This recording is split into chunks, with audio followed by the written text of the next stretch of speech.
Chapter 786. Ching also realized the seriousness of the problem. She immediately dialed Li Yundong's number. Fortunately, ever since Su Chan and Zi Yuan had been in danger in Harrisburg, Li Yundong had chosen to carry his mobile phone with him these days.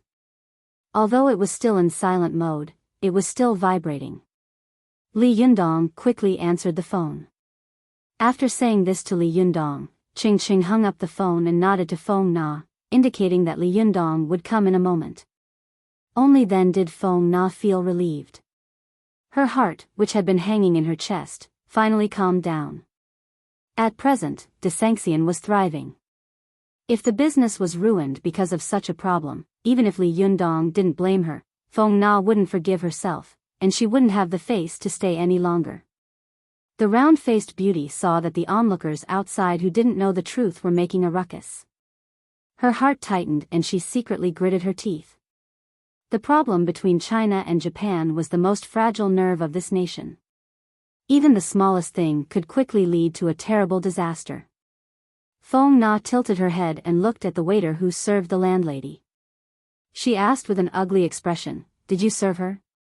The implication of this sentence was that she wanted to hold the waiter accountable.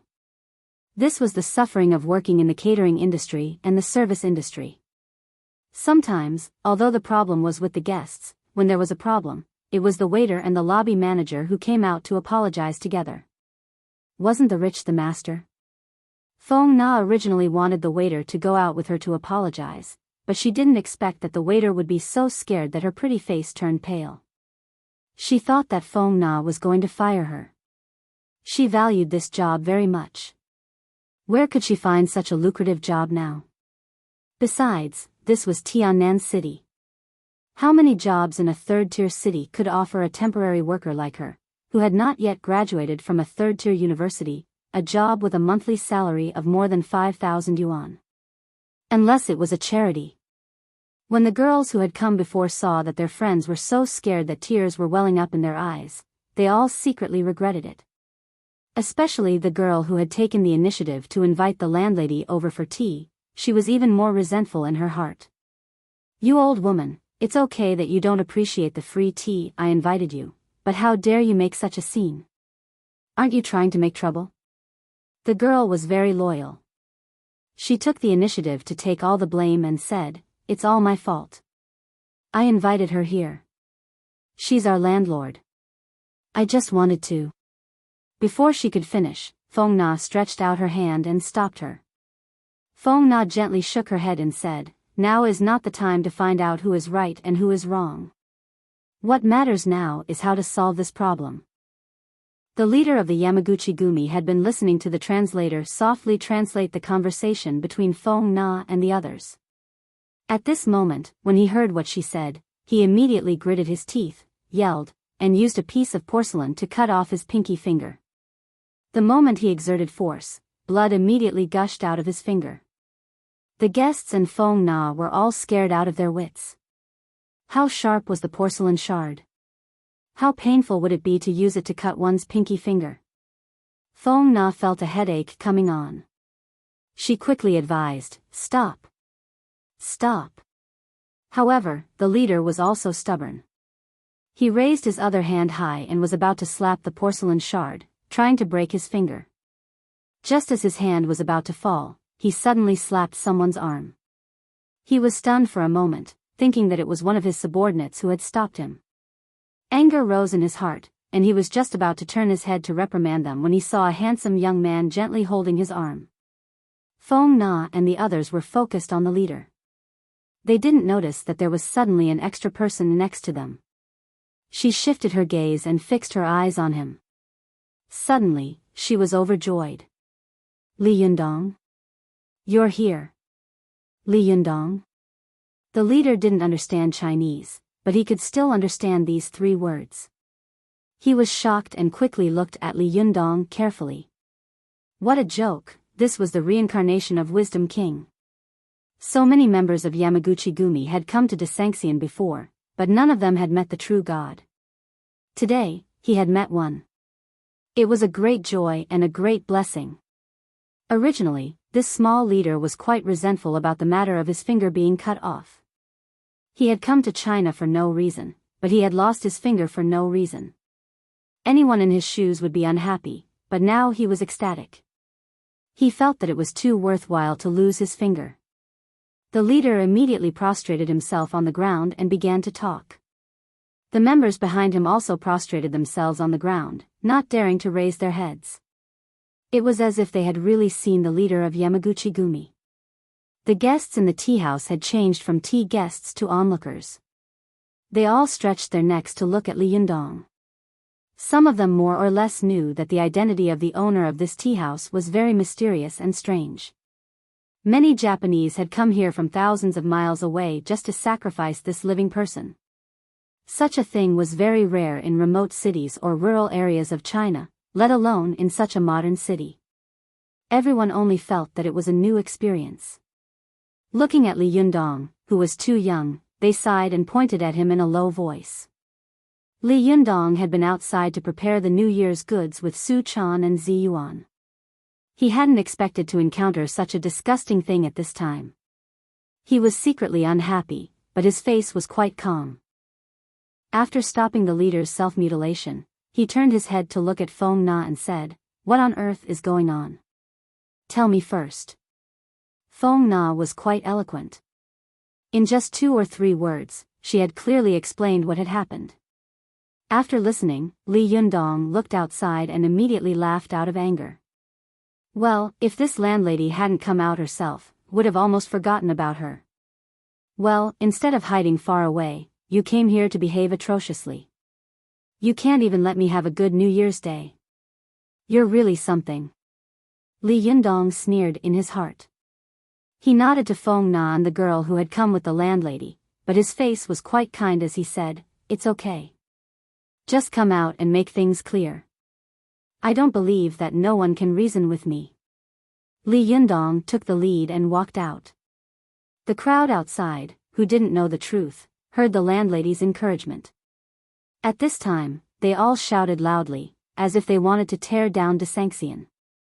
Li Yundong didn't know whether to laugh or cry.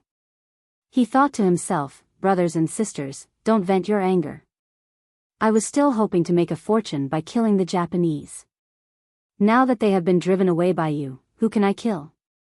Yes, there were indeed a lot of people who forgot their ancestors and clung to the Japanese to suck their hemorrhoids. But that was because they were begging the Japanese to invest. Who did I offend? It was the Japanese who cried and begged to give me money. I can't just push the money away, right? Patriotism is not love like this. Thinking of this, Li Yundong's eyes fell on the landlady with extreme hostility. The grudge between the two of them was not very big, but it had been going on for a long time. Everyone in the world had times when they were down and out, and people had the best memory when they were down and out. Whoever had offended them and helped them, it was really unforgettable. Seeing the landlady, Li Yundong remembered the situation when he and Su Chan had been driven out by this guy. He was angry, especially when he thought of the bet he had made with her before. Although he didn't expect this old woman to really stab her own eyes, she couldn't ruin his show like this. Even a clay figurine had a temper. Anger was hidden in Li Yundong's eyes, and his face was gloomy. He stood in front of the crowd without being angry. Although he had not cultivated for a long time, the number of times he had fought with people was more than many cultivators who had cultivated for a lifetime combined. After these life and death battles, he had long possessed an extraordinary momentum. Usually, he restrained his chi, so ordinary people couldn't feel it. At this time, when he released his chi, it was really an invisible pressure that instantly enveloped the whole place. It was as if Buddha had turned his wrist and pressed down a 5 elements mountain, a group of naughty Sun Wukong monkeys under the mountain. At this moment, the air became frozen, and the noisy crowd instantly quieted down. The crowd only felt that this overly young boy had an indescribable majesty, which made them not dare to act rashly. The landlady was still making a scene with tears and snot running down her face. When she suddenly heard the silence around her, she subconsciously looked up and immediately recognized the little brat she had looked down upon. He was standing in front of her, looking down at her coldly. Li Yundong's gaze made the landlady feel cold all over, and she unconsciously shivered. She had never seen such a pair of majestic eyes. Logically speaking, such a pair of eyes should only appear on a middle-aged person of high status. This person held great power and controlled the life and death of many people. Slowly, he would be able to cultivate such a dignified aura.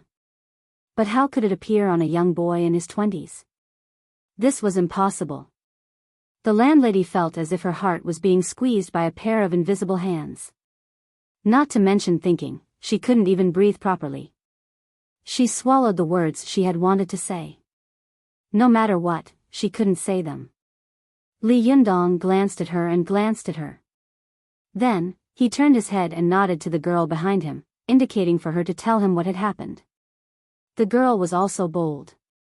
She explained the general situation of the matter in front of everyone, and only then did everyone understand. Although the people hated Li Yundong, they were not unreasonable people. As soon as the matter was explained clearly, everyone naturally calmed down, especially the leader of the Yamaguchi Gumi. He walked quickly to the front of the crowd, knelt down in front of them, and apologized to them. The crowd looked at each other, speechless. As soon as the landlady saw Li Yundong appear, she immediately deterred the crowd with her incomparably powerful aura and made them not dare to make any noise. At this time, she even made the final conclusion and quickly settled the matter. She wanted to pester him endlessly, but she knew that she was in the wrong. She felt guilty and didn't dare to say anything no matter what. She sat on the ground, looked at the crowd foolishly, and then looked at Li Yundong foolishly. She wanted to sneak away in the chaos. But Li Yundong had been watching her. How could he let her go so easily? He immediately pressed the landlady's shoulder and said with a smile, "Auntie He, long time no see. How have you been recently?" The more affectionate his smile was, the more the landlady trembled in her heart. Even such a gangster could respect the boy in front of her like a god. One bad word and he threw her out. She had treated him like that before. How could Li Yundong take revenge on her? The landlady put herself in his shoes and was so scared that she almost peed and defecated. Her legs went soft, and she was about to kneel on the ground, begging for mercy. But Li Yundong reacted quickly. He held her shoulder and said with a smile, "Auntie He, it seems that you have been in poor health recently. Come to our tea shop and have some tea. I guarantee that you will be healthy and at ease." As he said this, he raised his head and shouted at the waiter in the shop, "Come on, treat my Auntie He well." The landlady wanted to cry but had no tears. She wanted to turn around and run, but her arm was grabbed by Li Yundong.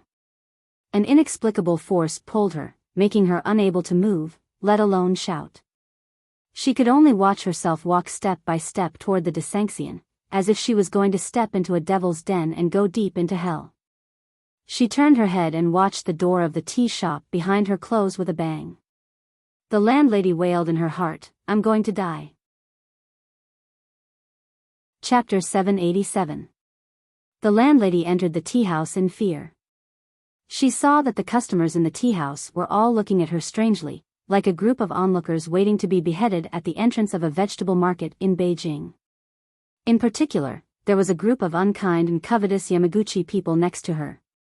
No matter how she looked at them, their gazes made her hair stand on end.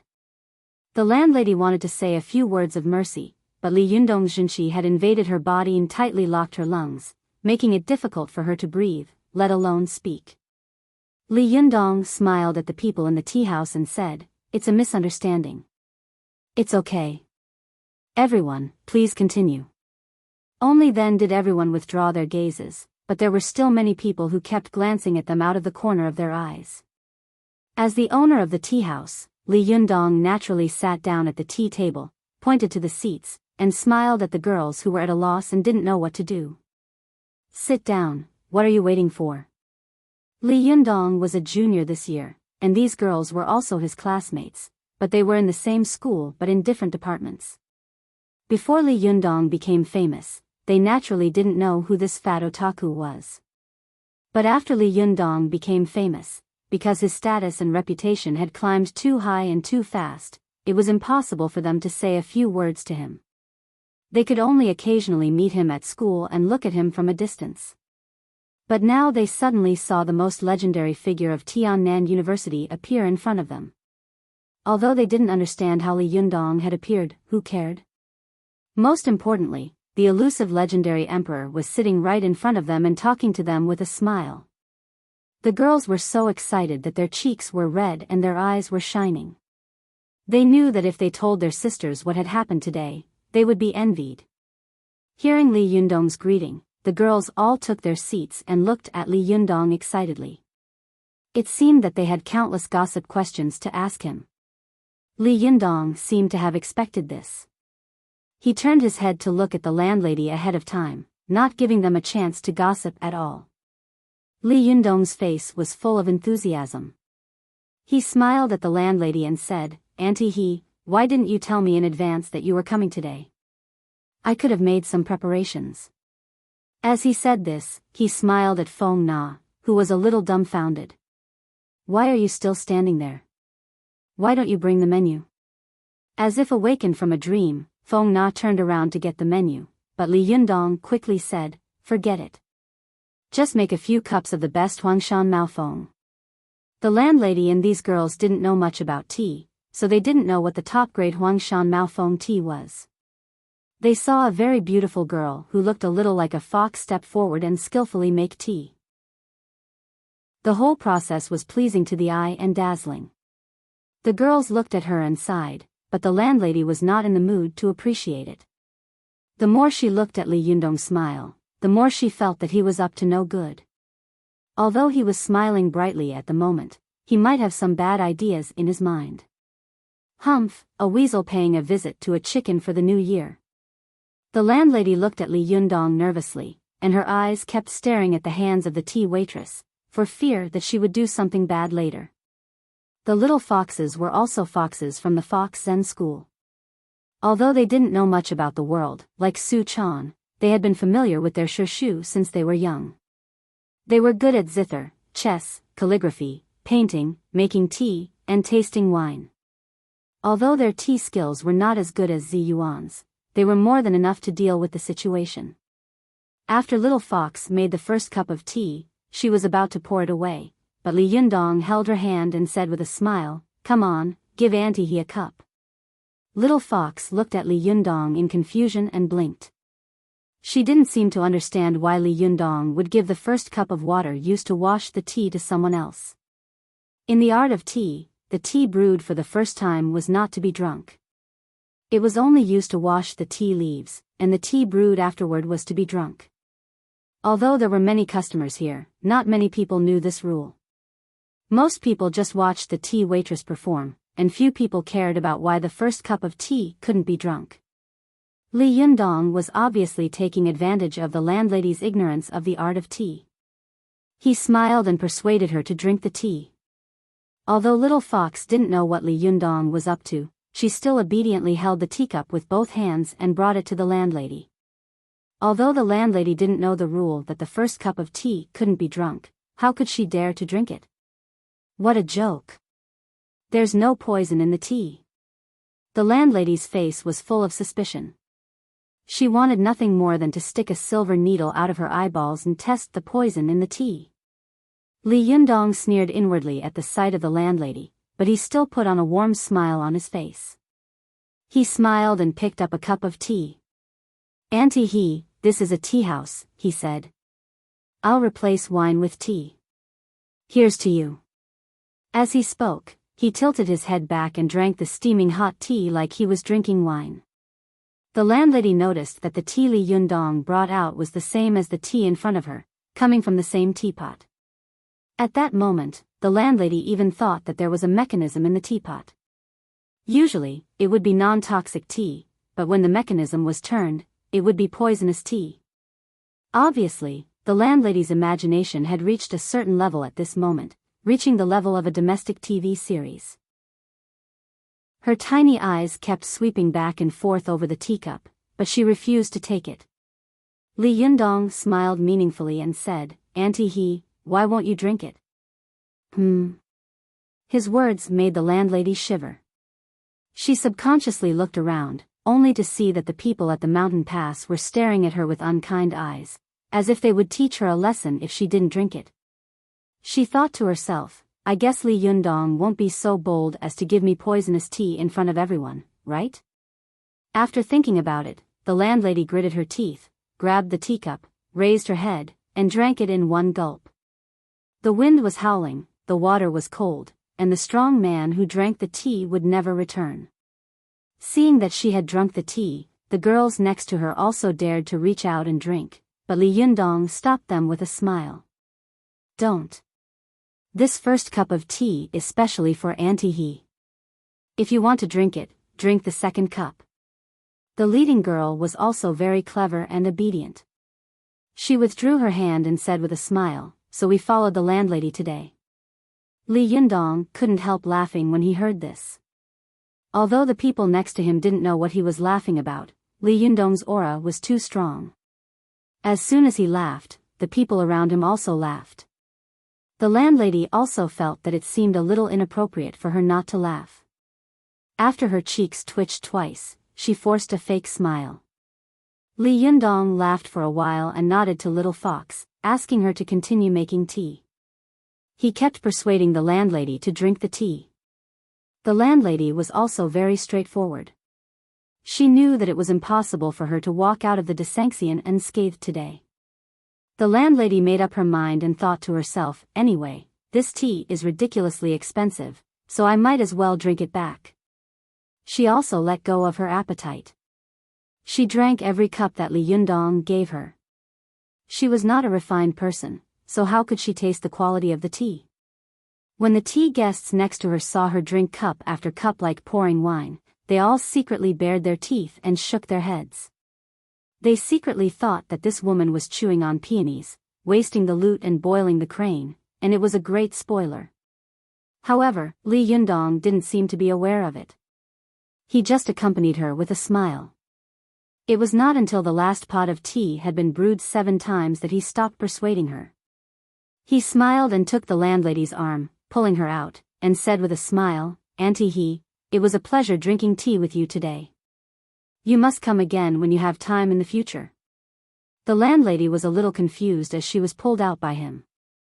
When they were out of the door, she was stunned and blurted out, You just let me go? Li Yundong also pretended to be surprised and looked at her. Do you still want to stay here for dinner? The landlady was choked by him and didn't know how to reply.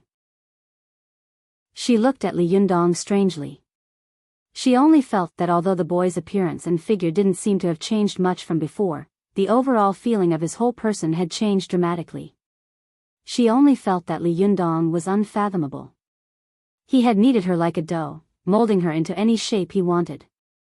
Her emotions and speech were completely controlled by him. At this time, there were still some busybodies who had stayed in front of the tea house and refused to leave.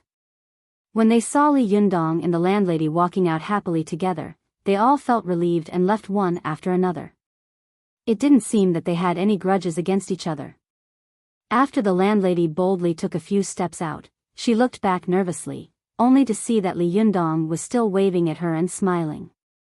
She also forced a smile and subconsciously waved her hand, then turned her head and walked away quickly. She walked faster and faster. When she was out of Li Yundong's sight, she was walking as fast as she could. When she drove all the way back to her home and locked the door, she calmed down. She couldn't believe that Li Yundong had let her go so easily. Could it be that I wronged him? The landlady's expression was a little strange, but not long after this thought flashed through her mind, her stomach suddenly turned upside down. Her face changed, and she rushed to the toilet as if her butt was on fire. As soon as she untied her pants, she made a noise like firecrackers. What she didn't know was that the top-grade Huangshan Maofeng tea that Li Yundong had given her was Zi Yuan's precious collection. Because this top-grade immortal tea had been stored for too long, it needed to use the tea that had been brewed for the first time to remove the yin qi in it. When it was brewed for the second time, there would be no yin qi or turbid qi, only immortal qi and clear qi. However, Li Yundong had bad intentions. He made her drink the first cup of tea, and then he made her drink the rest of the tea from beginning to end. The clear qi and turbid qi in her stomach mixed together and attacked each other. Naturally, it would turn the river and the sea upside down. The landlady finally came out of the toilet, but before she could sit down, her stomach rumbled again. She had no choice but to rush back in, complaining incessantly and wailing. In the Desanxian tea house, after the tea house's business was over, the little fox, who had been puzzled, returned home and told Su Chan and Zi Yuan about the matter. After thinking about it, Zi Yuan and Su Chan quickly figured out the crux of the matter. Zi Yuan smiled and explained the key to it. Su Chan smiled and put her arm around Li Yundong's and said, well, let's teach this blind guy a lesson. Let her bully us. Li Yundong put on a straight face and pretended to be angry. Nonsense, how could I teach her a lesson? I invited her to tea. This is repaying evil with good. I'm a gentleman. His words made the people next to him laugh. Zi Yuan shook her head and said, you're too wicked. Not only did you mess with her, you even took advantage of her. Li Yundong didn't comment. He put his hands behind his back, raised his head, and suddenly recited a poem by Li Bai. Don't you see, the water of the yellow river comes from the sky and rushes to the sea, never to return? When everyone heard his pretentious recitation, they all remembered that the landlady was going to live in the latrine for a long time in the next few days. The water of the yellow river came from the sky and rushed to the sea, never to return. They couldn't help laughing gloatingly. Chapter 788. Li Yundong had played a trick on the landlady, which made Su Chan vent her anger. However, the little girl still felt that it was a little too easy for this damned woman who had driven them out. If it had been her, she would have been polite if she hadn't hit the landlady in the face with a brick. The landlady cursed Li Yundong while squatting in the toilet for 2 whole days. Finally, she got rid of the stinky toilet. After 2 days, she had lost a lot of weight. It could be considered that she had lost weight. Although she knew that Li Yundong was most likely playing tricks on her, the landlady did not dare to say anything. What a joke. If she caused any more trouble, who knew if the tea she drank next time would really be poisoned? But this was just a small episode. Life was like this. Sometimes it was earth-shattering, and both sides wished they could destroy each other spiritually. But when the matter was over and looking back, they often had a feeling of shaking their heads and laughing, just like a person who had matured and grown up looking at himself when he was still young. Li Yundong was like this. He had learned about the landlady and completely announced that he had said goodbye to his previous youth. He, who had cultivated to the Jinshin phase in his 20s, would usher in his glorious years. However, before that, what Li Yundong wanted most was to have a good new year with the people around him. This was the first spring festival he had spent since he had met Su Chan, Zi Yuan, and Zhou Qin. Although there was still some time before the spring festival, it was now approaching the 23rd of the 12th lunar month, which was also the day of the Little New Year. Although the cultivation world had declined to the point that it was almost hidden from the world, and contemporary society had paid less and less attention to tradition, the cultivation world still maintained its traditional position under the impact of the torrent of reform and opening up. Zi Yuan was a genuine inner disciple. 5 generations of her ancestors were all cultivators.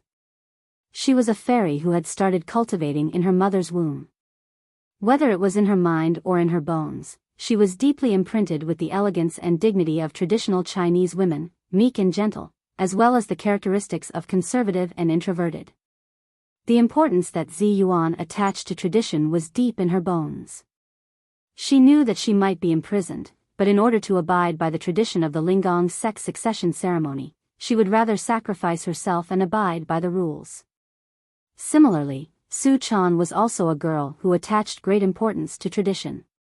But unlike Zi Yuan's observance of tradition was influenced by her childhood environment. Everyone told her that she had to abide by tradition and rules, so she became a mechanical doll that was fully wound up and walked on a fixed track.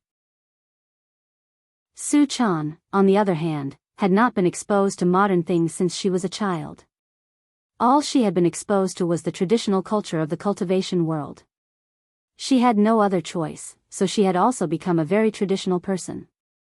However, the longer she stayed in the secular world, the more Su Chan tended to be a modern person. It was just that she had been deeply influenced since she was a child, and tradition was a strong inertial force for her. In sharp contrast to them, Zhou Qin, the daughter of an official who had already come out of seclusion, had been cultivating diligently day and night after being enlightened by Zhang Zhishuan. Her cultivation realm had improved by leaps and bounds, and she had already broken through to the middle level of the Jinshin. As long as she comprehended the unity of heaven and man, infinite void, she would be able to cultivate to the extreme level of the Jinshin and reach the perfect jade body realm like Li Yundong. Zhou Qin was not a very traditional person. She was very rebellious in her bones, but in fact, sometimes rebellion was a different kind of tradition. Especially after she converted to Li Yundong, she became the most devout cultivator. She tried her best to maintain everything in the cultivation world. As for things like tradition, she was even more duty-bound to maintain it. In addition, this was their first spring festival with Li Yundong.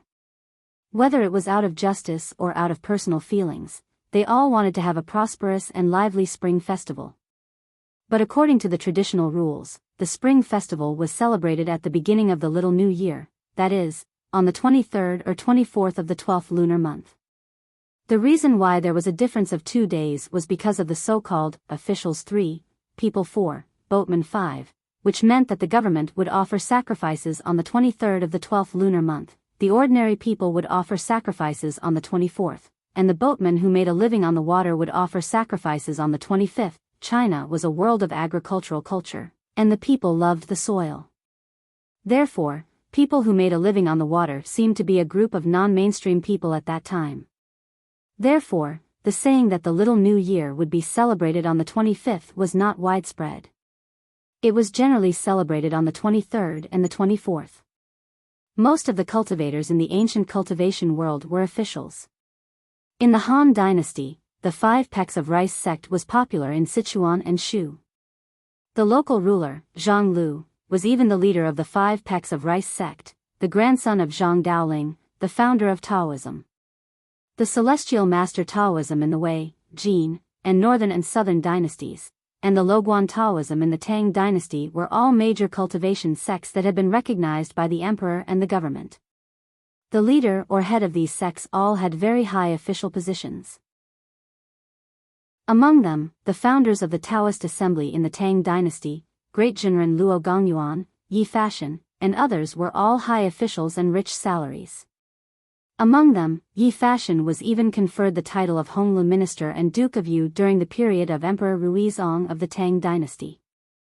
In the Song, Yuan, and Ming dynasties, the cultivation world had entered the heyday of China's 2,000-year feudal history. The leader of Jingyi school was conferred the title of Great Jinren by the emperor of the Song dynasty many times and was given the title of Celestial Master. He had the power to suggest the appointment and dismissal of Taoist affairs management officials and Taoist temple managers in Jiangnan, and to propose to the emperor the funding and staffing of new Taoist temples. He even had the power to directly issue diplomas. This power had only been possessed by the government since ancient times, which also meant that in this period, the cultivation world had officially become a bureaucratic class. In the Yuan dynasty, with the support of Genghis Khan and Kublai, the Chuanzhen sect rose. Qiu Chuji and his disciples even held more power than the leader of Jingyi school in the past. This situation did not fade until the death of Emperor Jiajing of the Ming dynasty and the succession of Emperor Wanli. Therefore, although the cultivation world had almost been forgotten, they still followed the tradition of celebrating the Small New Year on the 23rd, which was the day when the government celebrated the Small New Year. There were 2 traditions during the Small New Year. One was to sweep the new year, and the other was to offer sacrifices to the kitchen god. As the name suggested, sweeping the new year was to clean the whole family before the end of the year. As for offering sacrifices to the kitchen god, it was easier to understand. It was an activity held to worship the kitchen god. The day before the 23rd of the 12th lunar month, Li Yundong transferred the last batch of little foxes who had stayed at Desanxian to guard their posts back. The next day, they got up early. From him to Su Chan, Zi Yuan, Zhou Qin, Lin Miao, Chao Yi, Lu Yuehong, and the little foxes of the Fox Zen school, they all rolled up their sleeves and got busy at home. Although they were all cultivators with high or low cultivation quotients, it was reasonable to say that cleaning was a very common thing. However, they all did it very seriously, without the slightest neglect.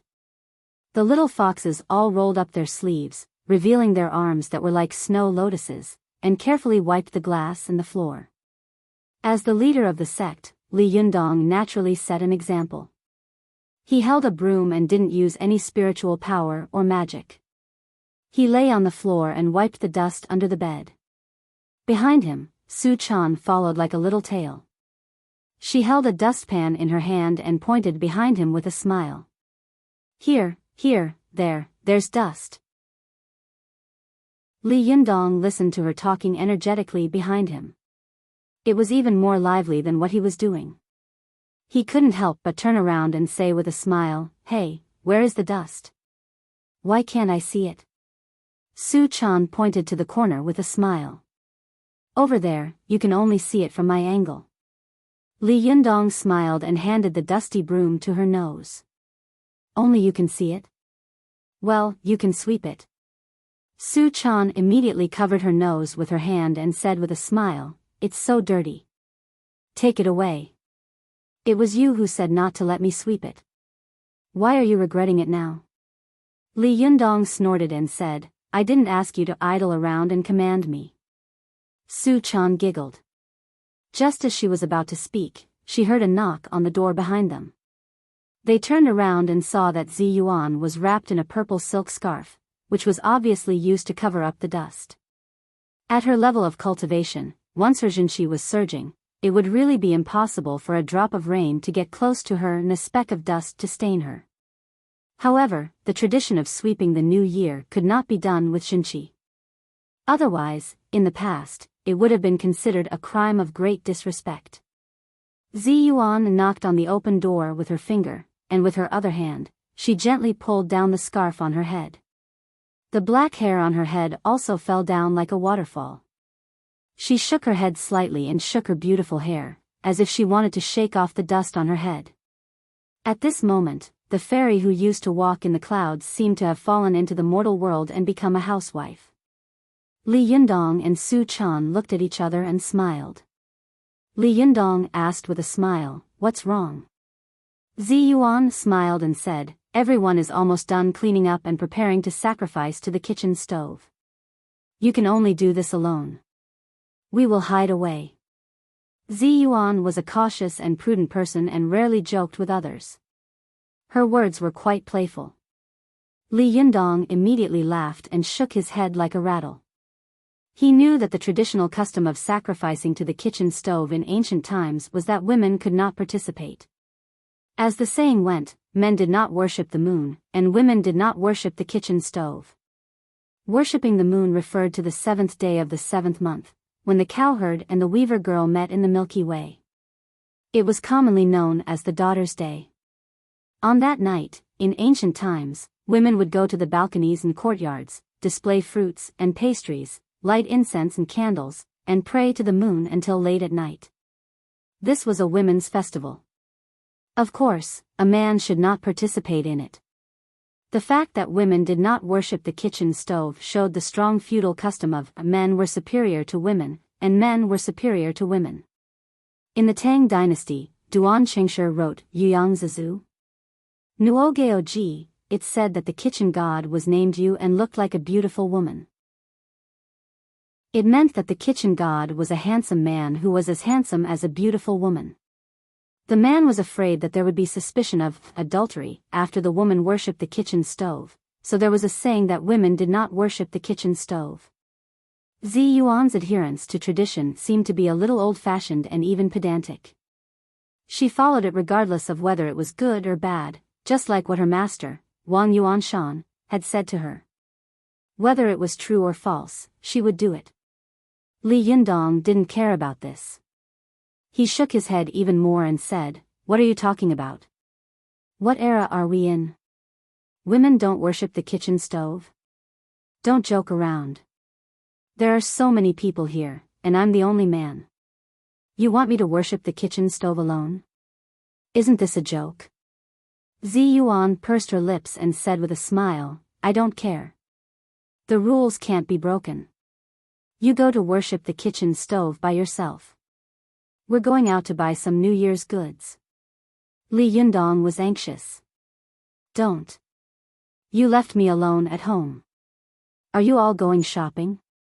That's outrageous, isn't it? However, Ziyuan shook her head with a smile.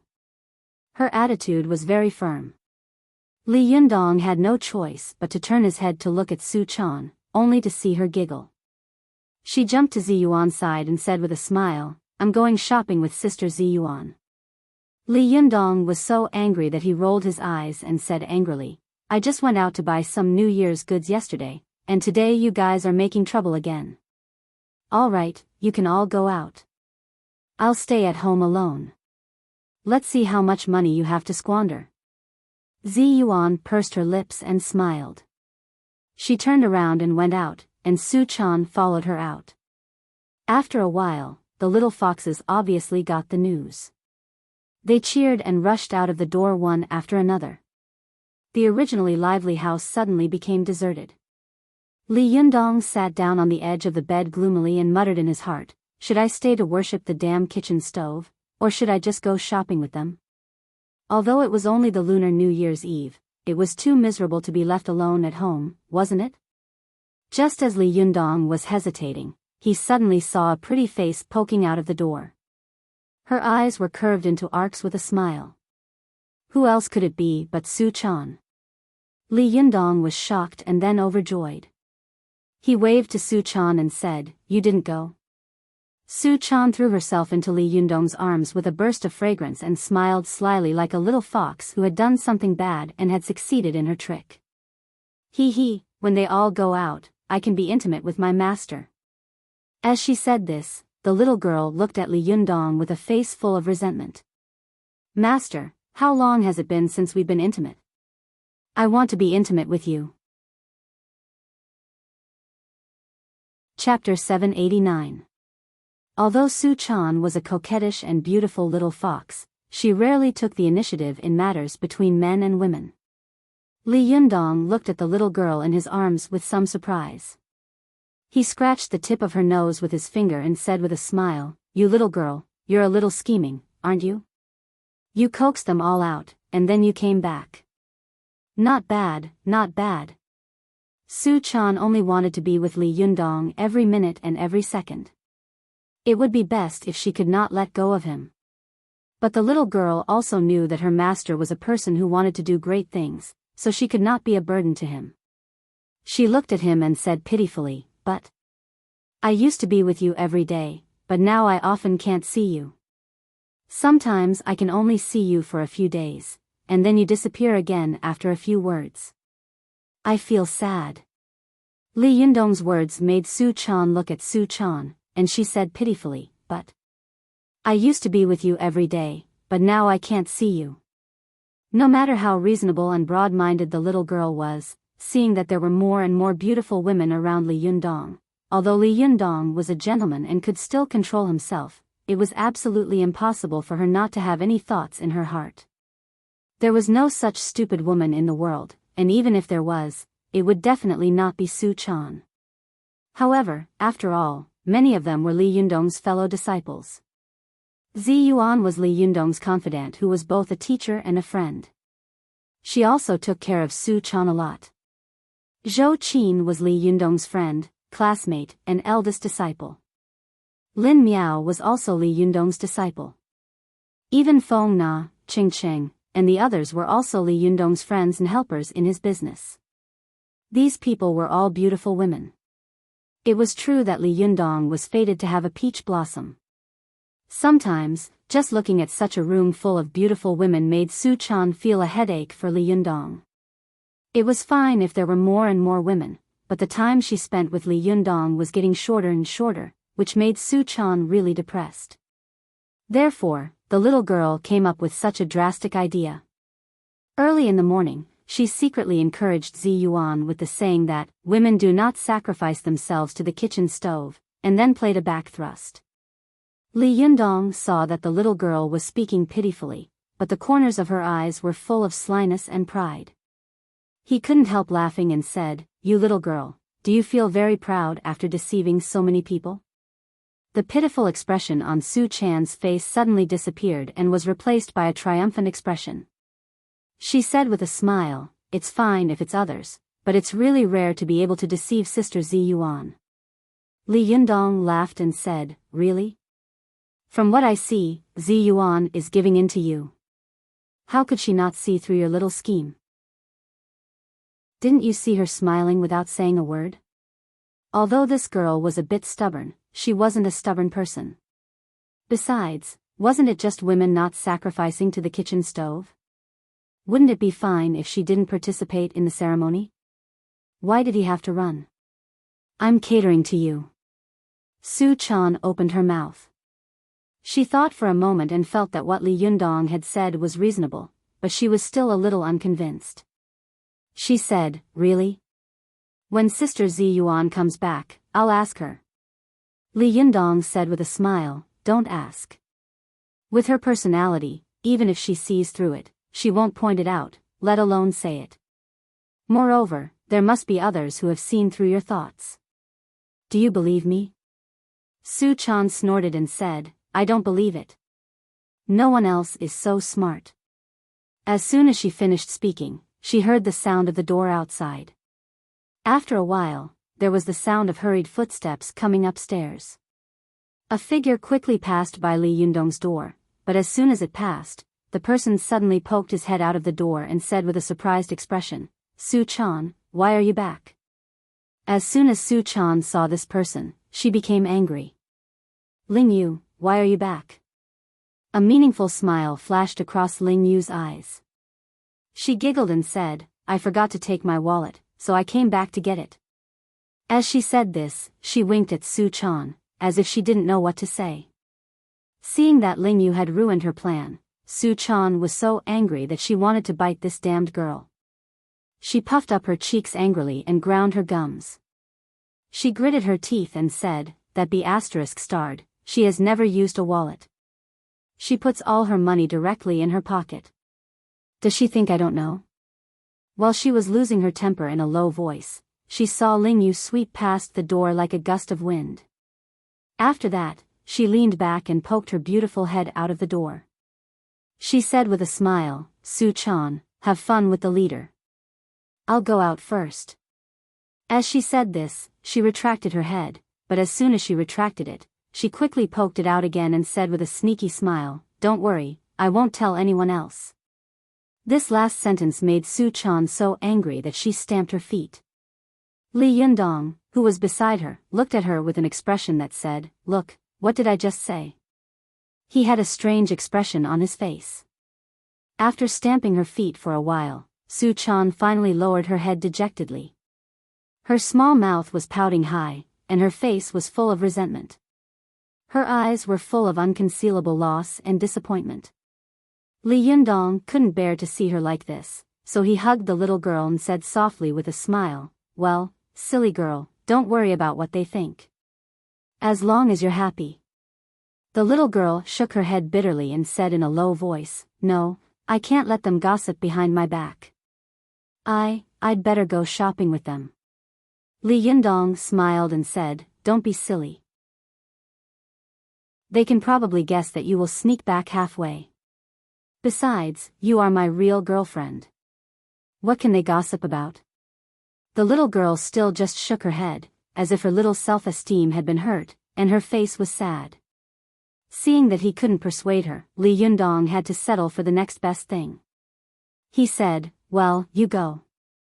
I'll go with you, okay?" The little girl wanted to stay alone with Li Yundong. If they went together, there would be no chance for them to talk intimately. However, the little girl didn't say what she was thinking. She forced a smile and said, "Okay, let's go together." The little girl didn't say anything, but Li Yundong could see it. He looked into her eyes and suddenly laughed. Forget it, I won't go. If you're not happy, I'll go.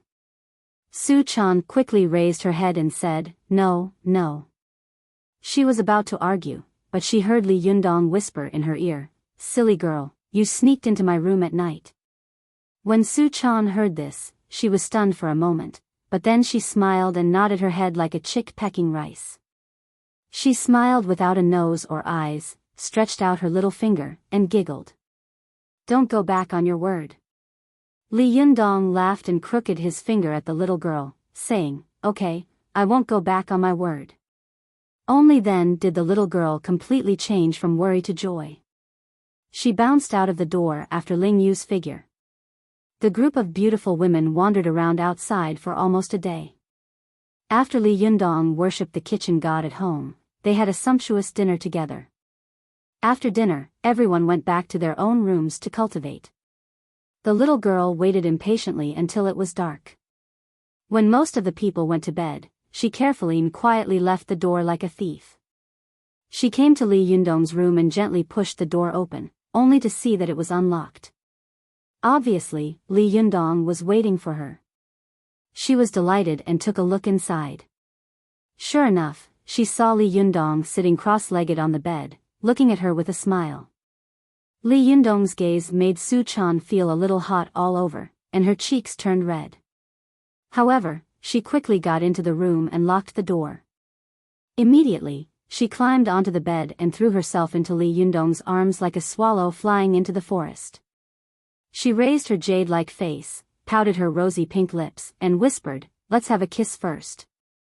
Li Yundong held Su Chan in his arms, lowered his head fiercely, and kissed the little girl's red lips hard. The sound of his kiss startled Su Chan. The little girl looked around with a guilty look, as if she was afraid that the people in the next room could hear them. Seeing her like this, Li Yundong immediately laughed and said, what are you doing? Are you afraid that others will know that you're being intimate with your man? Su Chan's face turned red, and she giggled. You're so shameless. You're not my man yet. Li Yundong wrapped his arms around Su Chan's slender waist and kissed her snow-white neck intimately. Then, tonight, I'll make you my woman, and you'll make me your man, he said. What do you say? Su Chan's body went soft when she heard this, and her lower abdomen felt hot. She covered her face with her hands and said shyly, no. Li Yundong pretended to be angry. Why not? Then what are you doing here tonight? Su Chan twisted her body and said coquettishly, it's too cold to sleep alone, so I came to ask for warmth. Li Yundong chuckled. It's warmer to do some exercise. As he said this, his hand reached out to the little girl's full chest. Su Chan's whole body trembled, and her body immediately softened into a pool of mud and fell into his arms. Her nose opened and closed, and her breath smelled like orchids. She looked at him coquettishly, her eyes full of love and infatuation. In the eyes of the little girl, she could give everything to the man in front of her. There was nothing to hesitate about. But even so, the little girl still reached out and grabbed Li Yundong's hand. No, not today, she said, panting. Then she looked at the next room. Li Yundong laughed. What? Afraid that they'll hear you? Don't worry, I won't make a sound even if you beat me to death. Su Chan's face turned red, and she giggled. I'm afraid that they'll hear me. Her words were too powerful. Even though Li Yundong had a strong self-control, he was still provoked by the little girl in front of him. His whole body was on fire, and a pillar under his abdomen rose to the sky. Li Yundong smiled bitterly. Then do you have the heart to watch me suffer? He said, looking down at his lower body with a pained expression. Blushing, Su Chan mustered up the courage to reach out her hand and gently grab the man's arm. How about I? Before she could finish, Li Yundong cut her off with a straight face. No. I've had enough of the 5 dragons embracing pillar. Today, I want to practice something else. Su Chan looked up, and the corners of her eyes were full of rippling waves. She giggled.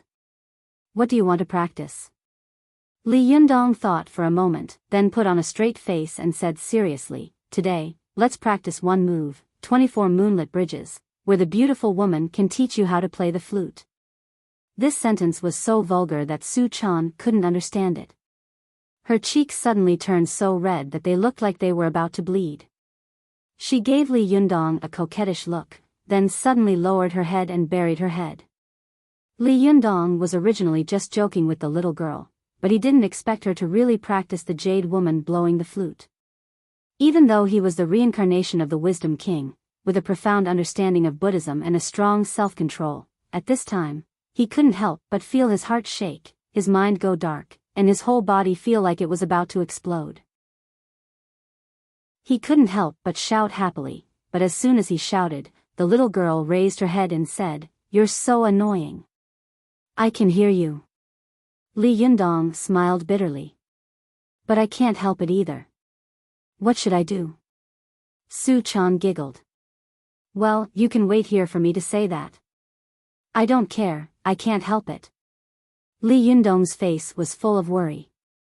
He thought for a moment, then suddenly put on a straight face and said, "Then I'll recite a poem." "You continue." Su Chan laughed and spat, "Bah, you're a dirty poem. Shame, you're so shameless." Li Yundong pretended to be angry and glared at her. "Nonsense, I'm reciting a poem by a great man. Listen carefully. The scenery of the north, thousands of miles of ice, thousands of miles of snow." When Su Chan saw that he was seriously reciting a poem, she giggled and continued to bend down. In the past, she had read many Taoist books about plucking and nourishing, and one of them talked about sexual techniques. She had thought that it was dirty and disgusting, but today, she felt that it was not dirty at all to please her sweetheart. Instead, she felt very happy. There was nothing better than this between a man and a woman. Li Yundong recited the poem seriously. At first it was serious, but later, the poem carried forward his good tradition of tampering with famous lines and became a downright dirty poem. Su Chan only heard Li Yundong reciting, "There are so many beauties in the world, attracting countless heroes to bow down." Unfortunately, Qin Huang and Han Wu were slightly lacking in literary talent, and Tang Zong and Song Zhu were slightly lacking in coquettishness. A generation of fox demons, little girl Su Chan, is good at hugging a pillar and playing the flute. As soon as the girl heard this, her face suddenly turned red. She threw herself on Li Yundong, pinching him with both hands, scratching and biting. She gritted her teeth and said, "Say it again, say it again. You're the one who's good at hugging a pillar and playing the flute." Li Yundong couldn't help laughing. He grabbed the little girl's wrist with both hands and began to play with her on the bed with a smile. The two of them laughed and joked for a while. Su Chan pouted and refused to be the fox demon of this generation anymore. Li Yundong had no choice but to coax her in a low voice, "All right, I was wrong. Can't I make amends for my sins? Stop it. The night is long. Do you want to waste it like this?" Su Chan was not really angry. She snorted angrily and said concisely, "Sleep." Li Yundong was shocked. "Ah. So many distinguished men are all sleeping?" Seeing that Li Yundong had tampered with the poem again, Su Chan finally couldn't help but burst into laughter. She suddenly thought of Li Yundong's classic lines, "If two lovers love each other for a long time, why do they sleep on the bed?" and the line, "What is love in the world? It makes people take off their clothes and pants." Thinking of this, the girl recalled all the bits and pieces of the two of them together, and her heart couldn't help but be moved. She raised her head, her eyes like silk, and said charmingly, "Master, if you don't sleep, what will you do all night?" Li Yundong coughed dryly, his expression changed, and he waved his hand and said, "Isn't it simple? All of them are gone. Even the most distinguished men are playing all night." Chapter 790. The next day, Su Chan snuck out of Li Yundong's room as if she were a thief. As soon as she stepped out of the room, she saw Little Fox, who had already woken up early and was practicing qi in the living room. Little Fox was already out of bed. When the little foxes in the living room heard the noise, they all turned around and looked at Su-chan with meaningful smiles. Their smiles made Su-chan's hair stand on end. She glared at the little foxes and raised her fists to show off. Her fierce eyes seemed to be saying, "What are you looking at?" The little foxes giggled, turned their heads, and closed their eyes again to meditate. Seeing that she had scared them, Su-chan breathed a sigh of relief and sneaked back to her room. However, as soon as she turned her head, she saw Zhou-chin standing in front of her. The little girl was startled and asked guiltily, "Sister Zhou-chin, why are you up so early?" Zhou-chin didn't seem to know where Su-chan had come from. She smiled and said, "Didn't you get up earlier?" Su-chan blushed and stammered, I. Zhou-chin smiled and said, "Master, are you up yet?" At this time, Li Yundong, who was in the room, also heard Zhou-chin's voice and shouted, "Zhou-chin, what's the matter?" Su-chan felt as if she had been pardoned and quickly said, "You go talk to Yundong. I'll go back first." As she said this, she slipped away from Zhou-chin. But as soon as she entered the room and threw herself on the bed, the little girl found something wrong. Strange, why did I feel like I was having an affair with Yundong when I was so intimate with him? Why did I feel like I was caught in bed just now? It's so strange. Su-chan couldn't help scratching her head with both hands and rubbing her hair. She was a little depressed and said in a low voice, "I hate it. I don't like this feeling." Really? At this time, when Zhou-chin saw Su-chan enter the room, her eyes quickly flashed with sadness, but it was only for a moment. Soon, she calmed down, opened the door, and entered Li Yundong's room. Li Yundong was sitting cross-legged on the edge of the bed and looking at Zhou-chin with a smile. "It's so early. What's the matter?" Zhou-chin turned around and closed the door. After thinking for a moment, she said softly, "Master, didn't you say that you would go to Desanxian early in the morning? Have you forgotten?" Li Yundong smiled and said, "How could I forget? But isn't it too early now? It's only 6 o'clock, right?" Zhou-chin smiled. "But we still have to write couplets. You want to steam flour buns." Li Yundong nodded and said, "That's right. You seem to be very busy today." Zhou-chin pursed her lips slightly and smiled. "Well, that's right. But, Master, can I ask, Ziyuan's 2 magic treasures? When can they be repaired?" Li Yundong looked at her strangely. "Why do you suddenly ask about this?" Zhou-chin bit her lip gently and said, "There are many parts of the secret method of patching heaven that I don't understand, and the method of repairing powerful magical weapons described in it is too difficult. I'm afraid that you won't have time to repair it before the next inauguration ceremony. Moreover, I don't know how Chow Kefi is doing now. Aren't you afraid that she will suddenly become a mystical silver fox and you won't even have time to save her?" When it came to Ziyuan and Chow Kefi, the smile on Li Yundong's face faded slightly. He said, "You don't have to worry. When I saw Chow Kefi last time, she was still in a stable state of mind. She should be fine.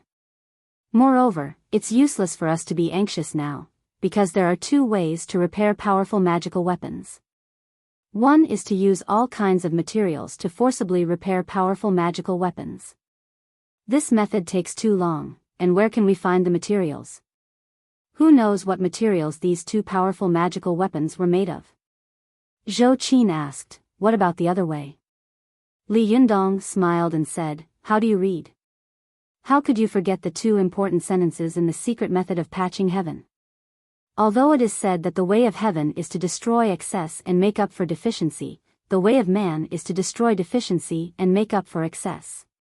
But if you want to repair powerful magical weapons, you have to use the way of human beings to make up for excess. Think about it, when will God lose his own power, and we can use this part of power to strengthen ourselves and realize giving surplus?" Zhou-chin understood immediately, and her eyes lit up. "I understand. It's the thunder retribution." Li Yundong nodded with a smile. "That's right. Only during the thunder retribution can we use the power of God to repair this powerful magical weapon. Otherwise, it will be as difficult as ascending to heaven with human strength. Zhou Qin thought for a moment, but soon a puzzled look appeared on her face. Since it's so difficult to repair powerful magical weapons, why did Yu Qing help me so readily? This question stumped Li Yundong. He was obviously stunned. He pondered for a moment and thought to himself, could it be that Yu Qing was just being polite before? Or could it be that the method of repairing powerful magical weapons is not completely recorded in the secret method of patching heaven? Li Yundong thought for a moment, raised his head, and said, let's put this matter aside first. The matter of repairing powerful magical weapons can't be rushed. Help me contact Xiao Kefi and see if she's free. If she's free, ask her to come to us. By the way, wait a minute. Call Lu Feier and ask her to contact Xiao Kefi. Don't contact her. It's best to let her stay here until the thunder retribution comes. Zhou Qin answered readily and turned to go out the door. But as soon as she went out, she thought of something and turned back with a sly and mischievous look in her eyes. She pursed her lips and said with a smile, Master, you have to write the Spring Festival couplets by yourself today. Li Yundong was shocked. I'll write it?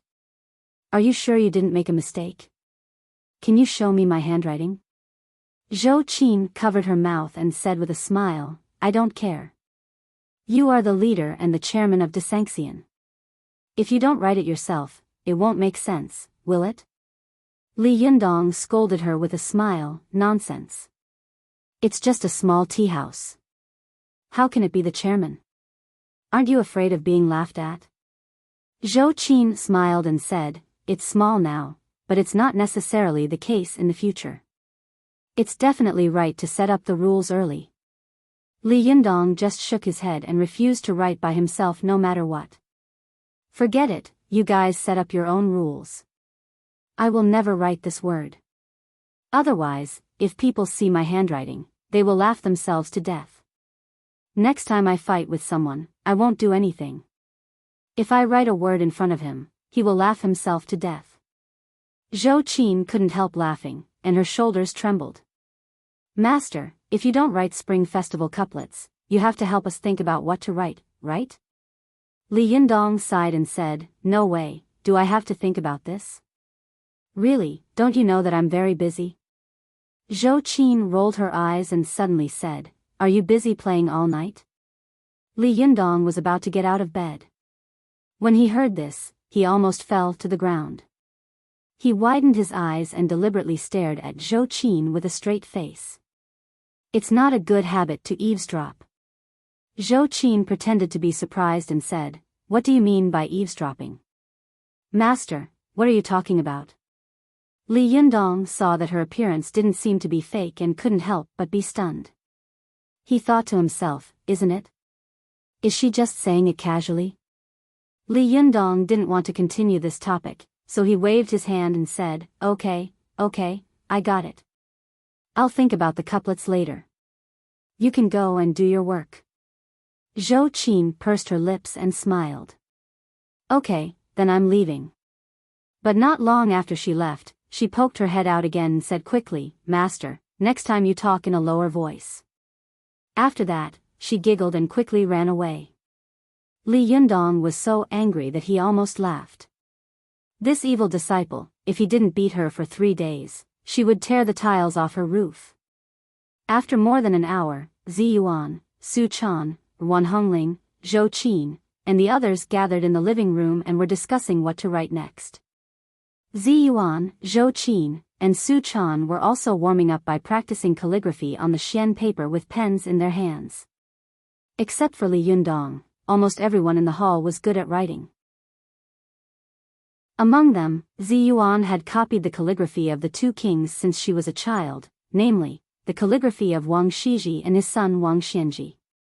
Wang Shiji's calligraphy was dignified and delicate, like floating clouds, and refined in style. Wang Xianji's calligraphy could be said to be phoenix dance in the pill cave, dragon leap in the clear spring. After copying their calligraphy for more than 10 years, Zi Yuan finally formed her own style, ingeniously merging the two styles into one. It had both the beauty and elegance of the king and the elegance of the young king, faintly showing the demeanor of a great master. Zhou Qin had learned the calligraphy of Yan Jinxing since she was a child. As the saying goes, the muscles of Yan and the bones of Lu refer to Yan Jinxing's calligraphy, which was rich in strength, dignified and graceful. Su Chan, on the other hand, had learned the calligraphy of Wu Xiaowan, a famous female Taoist priest in the Tang dynasty. Her regular script was magnificent and beautiful, and her pen was smooth. Although it could not be compared with the bearing of a great master like Zi Yuan, nor could it be compared with the solemn atmosphere of Zhou Qin's calligraphy, it revealed a different kind of feminine and charming beauty. When Li Yundong came down the stairs, he saw Wan Hongling, Lin Miao, and the big and small foxes of the Fox Zen school watching the three of them write seriously at the dining table in the living room. He walked over quietly and watched them quietly write. He seemed to understand something in his heart. As the saying goes, calligraphy is like a person. From a person's handwriting, a person's character can be analyzed, and even their future achievements and fate can be inferred. Although Zi Yuan's calligraphy was of an extremely high realm and was elegant and otherworldly, her calligraphy was extremely particular about style, showing that she was a person who followed the rules and attached importance to rules and tradition. Although Zhou Qin's calligraphy was dignified and elegant, the sharpness between the strokes was revealing a competitive spirit of entering the world. Su Chan's calligraphy was playful and lively. She did not pay attention to style, nor did she have the slightest sharpness. The strokes between the strokes were as smooth as jade. It was obvious that she was free to write whatever she wanted. Li Yundong looked at the three completely different women, and his heart suddenly moved. He thought to himself, this Desanxian is really suitable. Aren't they just an ethereal fairy, a worldly fairy, and a naughty fox fairy? Li Yundong couldn't help laughing. Good calligraphy, good calligraphy. In the future, the Desanxian will hang your calligraphy everywhere. It will definitely be a treasure in the future. Everyone looked at him with joy. As soon as Su Chan saw him, she immediately smiled and subconsciously wanted to pounce on him to act coquettishly. However, she remembered the embarrassing things that had happened between them yesterday and stopped for a moment. Her cheeks were flushed, and she lowered her head to hide her shyness. Zi Yuan smiled at Li Yundong and said, "You're here? We're all waiting for your spring festival couplets." Li Yundong clapped his hands and said, "Okay, as long as you don't let me write, I can do whatever you want me to." Spring festival couplets, right? Listen carefully. The first couplet is, "Next spring will be very unlucky." The second couplet is, "Bad luck all year round, less wealth." As soon as he said the couplet, everyone burst out laughing. Even a foreign girl like Lin Miao was amused. She also knew that this was not an auspicious couplet. It was clearly a curse for her own bad business. Zhou Qin smiled and said, "Master, no one curses themselves like that, right?" Zi Yuan smiled and didn't say anything. She quickly wrote these two sentences on 2 pieces of red paper. Su Chan couldn't help but stare at her and say, "Sister Zi Yuan, are you really going to write this? You don't really want to hang up this couplet, do you?" Zi Yuan smiled and said, "You've all been fooled. Li Yundong is very cunning." Li Yundong laughed and said, "My parents gave birth to me, and Zi Yuan knows me well. Look carefully." As he said this, he followed the 2 rows of couplets written by Zi Yuan, pointed at the words with his fingers, and read them again word by word. The first couplet is, "Next spring will be very good, and there will be no bad luck." The second couplet is, "Less bad luck all year round, more wealth." Everyone immediately laughed and cheered. Zhou Qin smiled and said, "So that's how it is. But this couplet is not festive enough, and it doesn't highlight the characteristics of our tea house. No, I have to think of another one." Everyone also clamored and said, "Yes, yes, think of another one." Li Yundong thought for a moment, then clapped his hands and said with a smile, "Yes, listen to this. The sparrow's tongue has not been rained in March, and the dragon bud has been lit in spring. The sparrow's tongue was a kind of tea, and the dragon bud was also a kind of tea. This couplet not only pointed out the characteristics of the teahouse's business, but it was also elegant and romantic. When everyone heard this, they all applauded. But at this time, Su Chan felt that the sparrow's tongue seemed to be hinting at something. Last night, Yundong had praised her fragrant tongue as a sparrow's tongue, hadn't he? The more the girl thought about it, the more she blushed, especially when she stole a glance at Li Yundong. When she saw him looking over, Su Chan's heart skipped a beat and she immediately couldn't restrain herself. She waved her hand and said, "No, no, this can't be done." Ling Yu, who was next to her, said curiously, "Such a good couplet, why not?" Su Chan's cheeks turned red and she said incoherently, "This couplet is not good. It's too vulgar." His words caused everyone's praises to come to an abrupt halt. They all looked at each other in dismay, and their expressions were truly marvelous. It was a perfectly good couplet, but when Su Chan said it like that, everyone suddenly felt that there was a different meaning hidden between the lines of the couplet. Li Yundong didn't know whether to laugh or cry.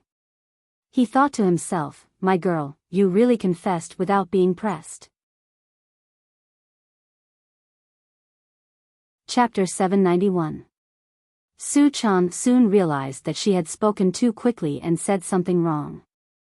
She blushed even more, but at this time, she could only suppress her shyness, straighten her neck, and say, "We don't have these two kinds of tea in our shop, so it's not good."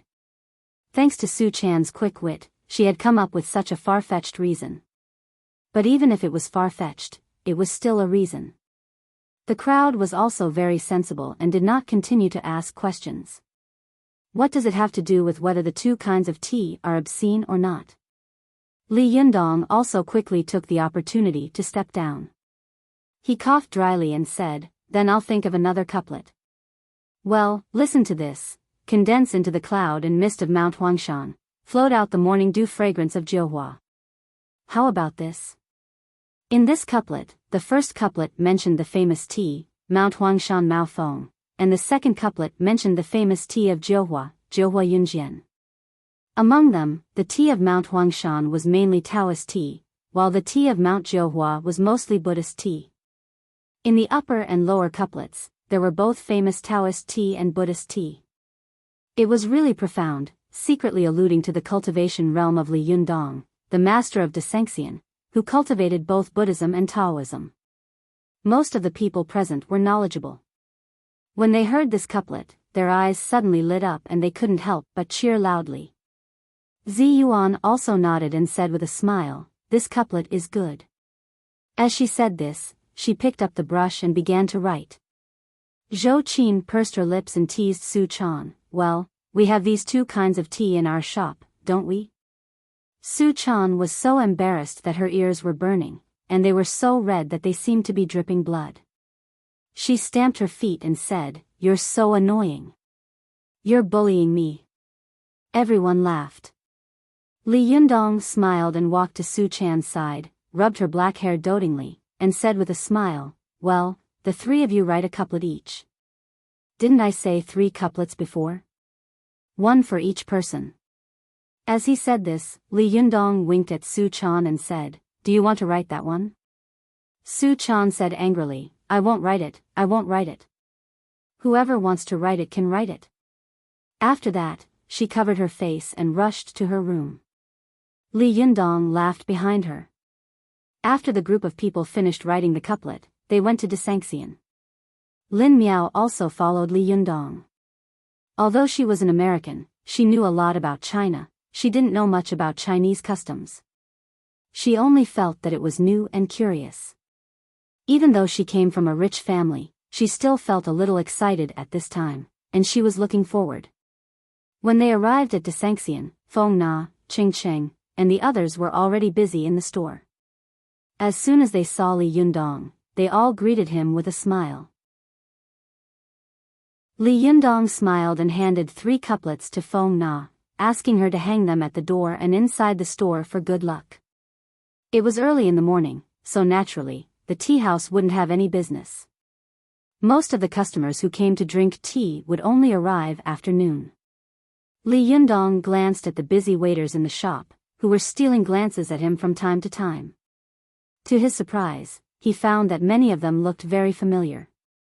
"By the way," he said, "I came and left in a hurry last time, so I didn't get to ask you where you hired these new waiters from. Don't tell me you hired them from school?" Feng Na laughed. "Isn't that so?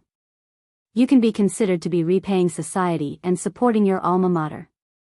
This is called keeping the goodies within the family."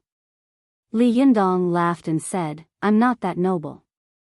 This is all you're doing. I don't dare to be greedy." Feng Na laughed and said, "Without you as the stage, I would like to help my alumni, but I don't have the ability to. Don't stand on ceremony, or you'll be pretentious." Li Yundong chuckled, turned to the waiters in the shop, and said, "Don't sneak around. If you want to see it, do it openly.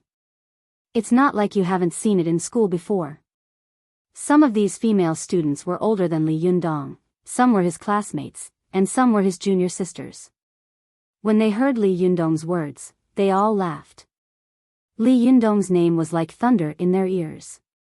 Some of them had heard it so much that their ears were almost calloused.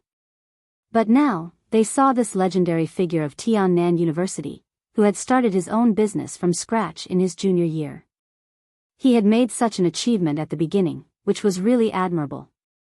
When they saw that Li Yundong was talking and smiling as usual and approachable, they couldn't help but sigh in their hearts. But when they heard that Li Yundong promised to give each of them a red envelope after the spring festival, even the most reserved girls couldn't help cheering. For a moment, there was constant cheering in Desanxian. Feng Na looked at the excited red faces and couldn't help sighing. "I can't imagine that I can help so many alumni as soon as I leave school. Speaking of which, many of my classmates are envious of me." Li Yundong smiled and said, "Really? You should use your privilege as the president of the student union and call on your classmates to have tea." Feng Na laughed and scolded, "Don't you know that I've already resigned? I'm not the president of the student union for a long time. Moreover, the price of your Desanxian is so expensive. If you ask your classmates to come and have tea, aren't you cheating them?" Li Yundong clicked his tongue and said, "Do you think so badly of me? Of course, alumni will get a discount. But now that you're not the president of the student union, who will be? It can't be Yan Hua, can it?" Feng Na tilted her head and said, "Who else could it be? My position as the president of the student union was originally thanks to you. I snatched it from him. Isn't it just right to give it back to him now?" Li Yundong laughed and said, "This guy has always disliked the two of us. Now that the two people who disliked the most have left, he can be the king alone." Feng Na laughed. Just as she was about to speak, she suddenly heard a burst of laughter coming from outside. Then, a group of young men and women came in. The girl in the lead looked at the door and said with a smile, "Oh, it's open. I told you it would be open now." Feng Na looked out curiously and saw that the people were all cadres of the student union. After Feng Na became the president of the student union, she got along with them quite well. At this time, when she saw them, she immediately laughed and asked, "Why are you here?" The girl in the lead smiled and said, "What? You don't welcome us? If you don't welcome us, well, we'll go home now." Feng Na quickly smiled and said, "Don't. I'm happy that you're here. Come in and sit down. By the way, look, who is this?" As she said this, she pointed to Li Yundong beside her. Although the cadres of the student union were more or less influential figures in the school, compared with Li Yundong, they were too inferior. Moreover, when they chatted on weekdays, they often mentioned this legendary figure from time to time. Now that they saw him in person, they were so excited that many of them shouted, "Li Yundong, we want to watch Master Tsang's Days of Living with a Stewardess." Li Yundong remembered the incident in the school auditorium and laughed angrily. "You guys, if you want to watch an action movie, go home. This is a tea house." Everyone laughed and entered the tea house one after another.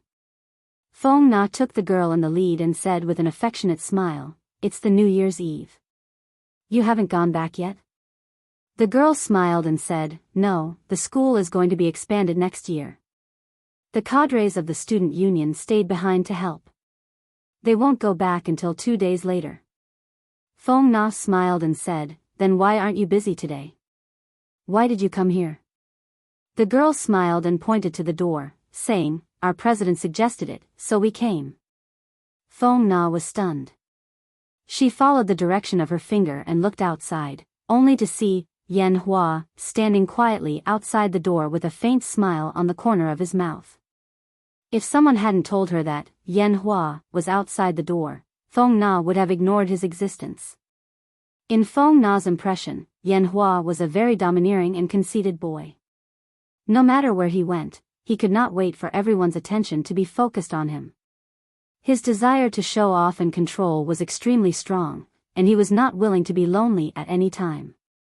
If he was like him, where everyone greeted them enthusiastically while he quietly watched from the side, it would be absolutely inconceivable. Feng Na was stunned and couldn't help but look at Li Yundong. At this time, Li Yundong was also muttering to himself, "You can't talk about ghosts at night, but you can't talk about people during the day. Speak of the devil. How could it be so coincidental?" Li Yundong glanced at Yan Hua and felt that although the Yan Hua in front of him was beautiful, there was no longer the masculine and conceited air between his eyebrows. His eyebrows had originally been sharp like swords, but at this time, they had become blunt and tended to be soft. His temperament had changed dramatically. Li Yundong was secretly surprised and thought to himself, "Why does this guy seem to have suddenly become a different person? It's so strange." But no matter how smart and powerful he was, he would never have thought that the Yan Hua at this time was actually his aunt, Yan Feng. This big rival who had always been against him could be so cruel as to forcibly occupy her nephew's body. Although Li Yundong felt strange, he didn't think about it. He didn't expect that Yan Feng would be so ruthless as to castrate herself for cultivation, so her temperament had changed. Yan Feng was also betting that Li Yundong wouldn't recognize her. At this time, she looked calm, but her heart was already in turmoil. She had been defeated by Li Yundong again and again before, and deep in her heart, she had a strong fear of Li Yundong. As long as Li Yundong showed the slightest intention of making a move, she would desperately take the nearest classmate and use this person as a hostage to escape from here. But this time, Yan Feng was right. Li Yundong was not an immortal. He didn't expect that she would have such an amazing change, let alone that she would appear in front of him at this time. As soon as Yan Feng saw Li Yundong's gaze, her heart was set, and then she was ecstatic. After castrating this man's 7 treasure body, her cultivation had finally advanced by leaps and bounds. Although the male root had been broken and the yang qi had been cut off from then on, Yan Hua's virgin yuanyang qi was still there before. It was this yuanyang qi that had been torturing Yan Hua to death. At this time, the male root had been broken. When she ran her qi again, there would be no distracting thoughts. This yuanyang qi perfectly merged with her virgin xianyin qi. At this time, yin and yang were combined, and Yan Feng's cultivation had undergone an amazing change. In just a few days, Yan Feng had recultivated to the top phase of yang spirit, only 1 step away from the Jinshin. Although the current phase was far from being a threat to Li Yundong, she knew that her chance had come again. Chapter 792. In Li Yundong's opinion, although he had some friction with Yan Hua, it was just a dispute over personal feelings. It was not a life-or-death feud. At this time, Yan Hua had brought his former schoolmates to support him. Whether it was good or bad, out of politeness, Li Yundong couldn't be rude. He smiled slightly and nodded to Yan Hua at the door. "It's really an honor for Mr. President to come. Why don't you come in and have a seat?" Yan Feng stared at Li Yundong with an expressionless face. She just nodded to Li Yundong and then entered the tea house. Although Li Yundong saw that he didn't compete with him, and his attitude was still relatively cold, This was in line with Yan Hua's character and reaction. He didn't take it to heart. He turned his head and whispered to Feng Na, asking her to take out the good tea in the shop and entertain his senior and junior sisters well today. After Yan Feng sat down in her seat, although she looked straight at the tea table in front of her, she had been carefully looking around out of the corner of her eyes. Her ears were pricked up, listening to everyone around her. She had originally wanted to come to Desanxian today to get some information from the little foxes. She had lurked in the Fox Zen school for 9 years, so she naturally knew that these little foxes were big mouths that couldn't keep their mouths shut. However, she hadn't expected to meet Li Yundong and the others here today, especially Zi Yuan. She knew very well what kind of person her Shiji was. As long as she showed the slightest abnormality, Zi Yuan would be able to detect it. Therefore, at this time, she was highly nervous and kept a low profile. Feng Na saw Yan Hua sitting at the tea table so silently, looking down. She felt strange in her heart. Although her relationship with Yan Hua was not very good, it was not as bad as the relationship between Li Yundong and Yan Hua. Moreover, they were classmates after all, and they were both cadres of the student union. Sometimes when they met each other, they would still talk politely. Feng Na sat next to Yan Hua and said with a smile, "Yan Hua, you are so strange today. In the past, when you saw Li Yundong, you wanted to go up and bite him. Why did you not only come to support him today, but also be so polite?" Yan Feng smiled slightly. She thought about it carefully, as if she was weighing her words, and said, "After all, we were all classmates. How could there be any unspeakable hatred between us?" Feng Na laughed when she heard that. "That's right, that's the truth. It's better to squash enmity than keep it alive. Moreover, there is no great enmity between the two of you." Yan Feng smiled, but she sneered in her heart. She glanced at Li Yundong, and after a closer look, she suddenly found that Li Yundong had reached the perfect jade body realm, which meant that he had reached the peak of the Jinshin phase. Once he passed the thunder tribulation, he would be a half-immortal in the world. Cultivating to become a half-immortal in 1 year, wasn't this too terrifying? Even Wang Chongyang and ancestor Chen Tuan weren't so exaggerated, right? Yan Feng was shocked. Although there was no expression on her face, her hands, which were hidden under the table, were trembling slightly. At this moment, she felt the uncertainty and despair of revenge. His opponent was too strong, so strong that no matter how hard he tried to catch up, he could only look at his back. Perhaps only his senior brother Wang Yuanshan could be compared to him. But his senior brother. Thinking of this, Yan Feng felt sad in her heart. For the first time, her desire for revenge was shaken.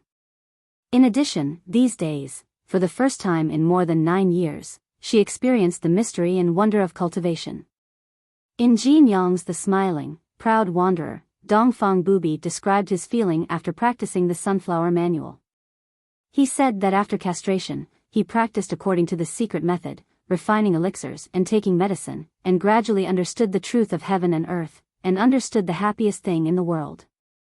Although Dongfang Bubi fell in love with a man in the end, after he castrated himself, Jin Yong described the realm he had experienced, which was indeed not wrong at all. In particular, Yan Feng used the virgin qi of yin to enter the body of Yuan Yang.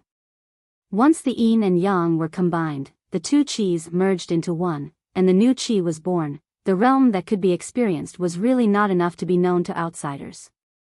Especially since the Ming dynasty, the castration faction in the cultivation world had disappeared, and there would not be a woman who would be cruel enough to destroy her own body and enter a man's body. What's more, she was cruel enough to castrate herself to cultivate. Only a woman like Yan Feng, who was extremely cruel and merciless, could do this. This kind of coincidence was no less than Li Yundong's, but it was a little too cruel. What Yan Feng had learned from her cultivation in the past few days was far more than what she had learned in the past decades. Especially after she finished running her qi, she felt a kind of carefree and ghastly happiness, which really intoxicated her. Yan Feng knew that as long as she persisted in cultivation, she would definitely be able to break through to the Jinshin phase in less than a year. Moreover, once she broke through to the Jinshin phase, she would definitely be able to break through to the Thunder Retribution phase soon. Once she reached the Thunder Retribution phase, she would really be able to go anywhere no matter how big the world was. But even so what? It would take her a year to break through to the Jinshin phase, but Li Yundong had already reached the peak of the Jinshin phase. What realm would he be in a year later? Yan Feng shivered at the thought of it. One step slower, and she would always be slower. Moreover, Li Yundong had so many powerful magical weapons in his hands, and Zi Yuan, Zhou Qin, and the others were helping him. How could she take revenge empty-handed? Although her schemes were powerful, in the face of absolute strength, no matter how powerful they were vulnerable. At this moment, Yan Feng thought in panic, I'm afraid I won't be able to take revenge in this life. I'd better cultivate peacefully. Let's improve my strength first. Although she had a disciple, Song Yuqiao, she had lost contact with him after the Taoist assembly. Moreover, now that she had become like this, how could she see her? Yan Feng's heart was heavy. She didn't even hear what Feng Na was saying to her. She just responded with a few words. Seeing that Yan Hua was not in the mood to talk, Feng Na stopped talking to him. The other alumni of the student union who had come with Yan Feng did not notice the abnormality of the president of the student union. They were all talking excitedly with Li Yundong and asking all kinds of questions. Li Yundong was a little confused by them, and all kinds of strange questions came one after another. Fortunately, at this time, a person suddenly walked into the Desanxian and rescued him. Li Yundong turned his head and saw Zhang Lufang standing at the door, craning her neck to look into the store. The junior shimmy of the Zhengyi school shouted in a crisp voice, "Zhenrenli, you're really here. I went to your house before, but I couldn't find you." Although Li Yundong didn't have a good relationship with the Zhengyi school, Zhang Lufang was one of the few cultivators who had shown kindness to him.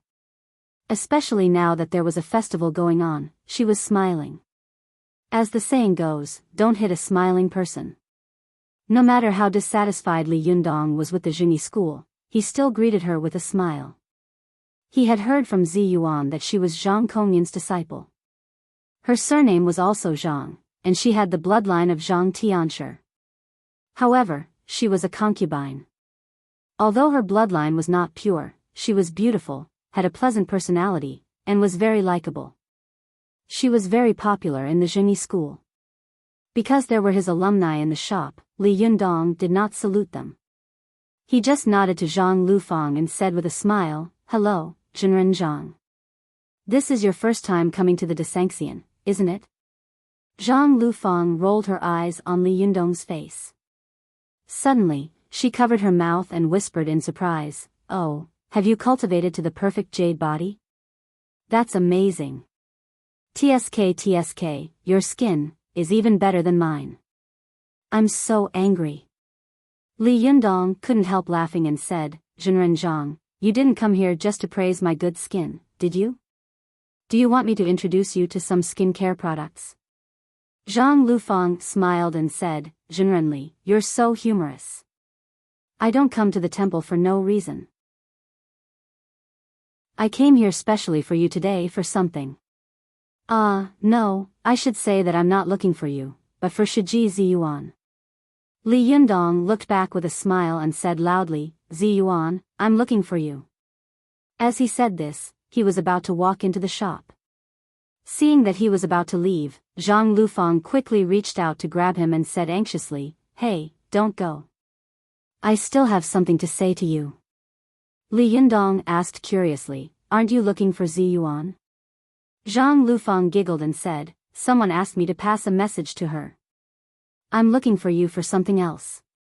As she said this, she lowered her head, took out a book from her pocket, and handed it to Li Yundong. She said with a smile, "Come on, give me your autograph." Li Yundong looked at her, not knowing whether to laugh or cry. "Aren't you afraid that your master will find out and accuse you of colluding with the enemy?" Zhang Lufang snorted and tilted her head. Her two pigtails bounced playfully. I'm not afraid. It's not like he doesn't know. Besides, his own disciple is useless. Who can he blame? It was the first time that Li Yundong had heard someone talk about him and his master like this. He couldn't help laughing, took Zhang Liufang's book, and said, then I'll really write it. Zhang Lufang handed over a pen with a smile and said, hurry up. I'm not afraid. What are you afraid of? Li Yundong shook his head, took the pen, and signed two extremely ugly characters. He said helplessly, if you don't think it's ugly, keep it. If you think it's ugly, go back and burn it. Zhang Lufang glanced at it and also widened her eyes. She raised her head and looked at Li Yundong, as if she couldn't believe that the great Jinren in front of her, who had cultivated to the perfect jade body, could have such ugly handwriting. The corner of Zhang Liufang's eyes twitched, and she subconsciously wanted to burst into laughter, but she quickly held it back. She turned over a page and said with a dry smile, sign two more. Li Yundong pretended not to see her strange expression and asked, two more? Do you think I'm not embarrassed enough? Are you going back to do wholesale? Zhang Lufang held back her laughter and said, I showed it to my two junior sisters. When they heard that I was coming, they clamored for me to ask you for your autograph. Li Yundong suddenly understood. He scribbled two more names on the notebook and handed it over. Here, he said. I don't care if your two shimmy cry when they see my signature later. Zhang Lufang couldn't help but burst into laughter. No, they said that they all know you and are your classmates. This sentence was a slip of the tongue. Li Yundong was stunned when he heard it and subconsciously asked, my classmates? Your junior sisters? Only then did Zhang Lufang come to her senses. Oh, damn it. How could he tell others about Deng Yu and Deng Jiao? They were the two sword souls of the Sanja formation. What would happen if they became friends with Li Yundong face to face? Won't I be scolded to death by eldest uncle and Shiji? Zhang Lufang smiled at Li Yundong dryly. She didn't dare to look at him, let alone reply to him. She just turned her head and shouted at Zi Yuan, who was walking out of the tea house. She was afraid that Zi Yuan couldn't hear her, so she inevitably had to shout one more word. But if she shouted one more word, she would stay a little longer. If she stayed a little longer, she was afraid that Li Yundong would ask her about the rest of her things. Zhang Lufang made a trumpet shape with her hands beside her mouth and shouted, Shiji Zi Yuan, Shishu Wang Yuanshan asked me to give you a message. He wants to see you.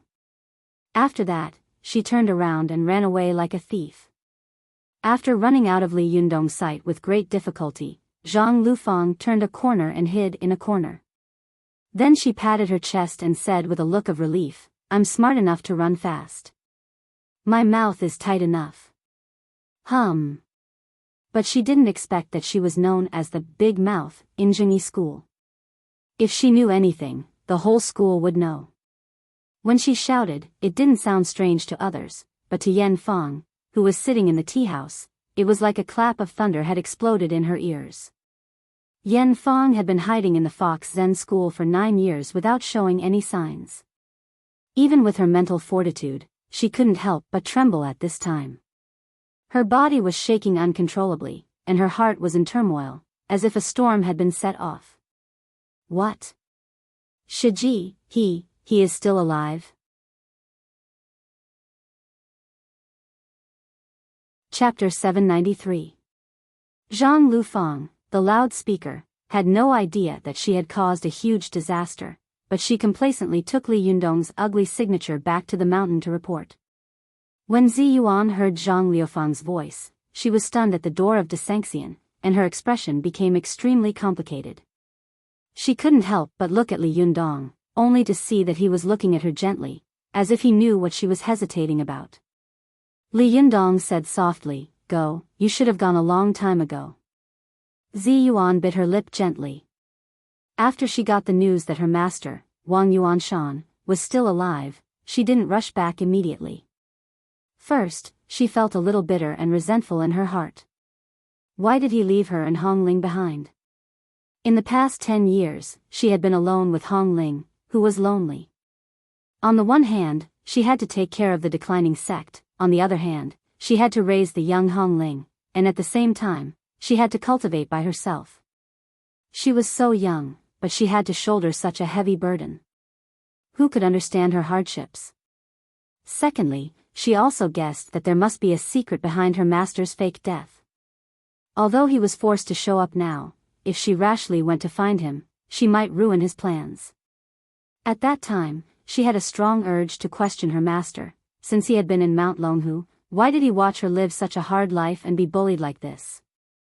Why didn't he help her?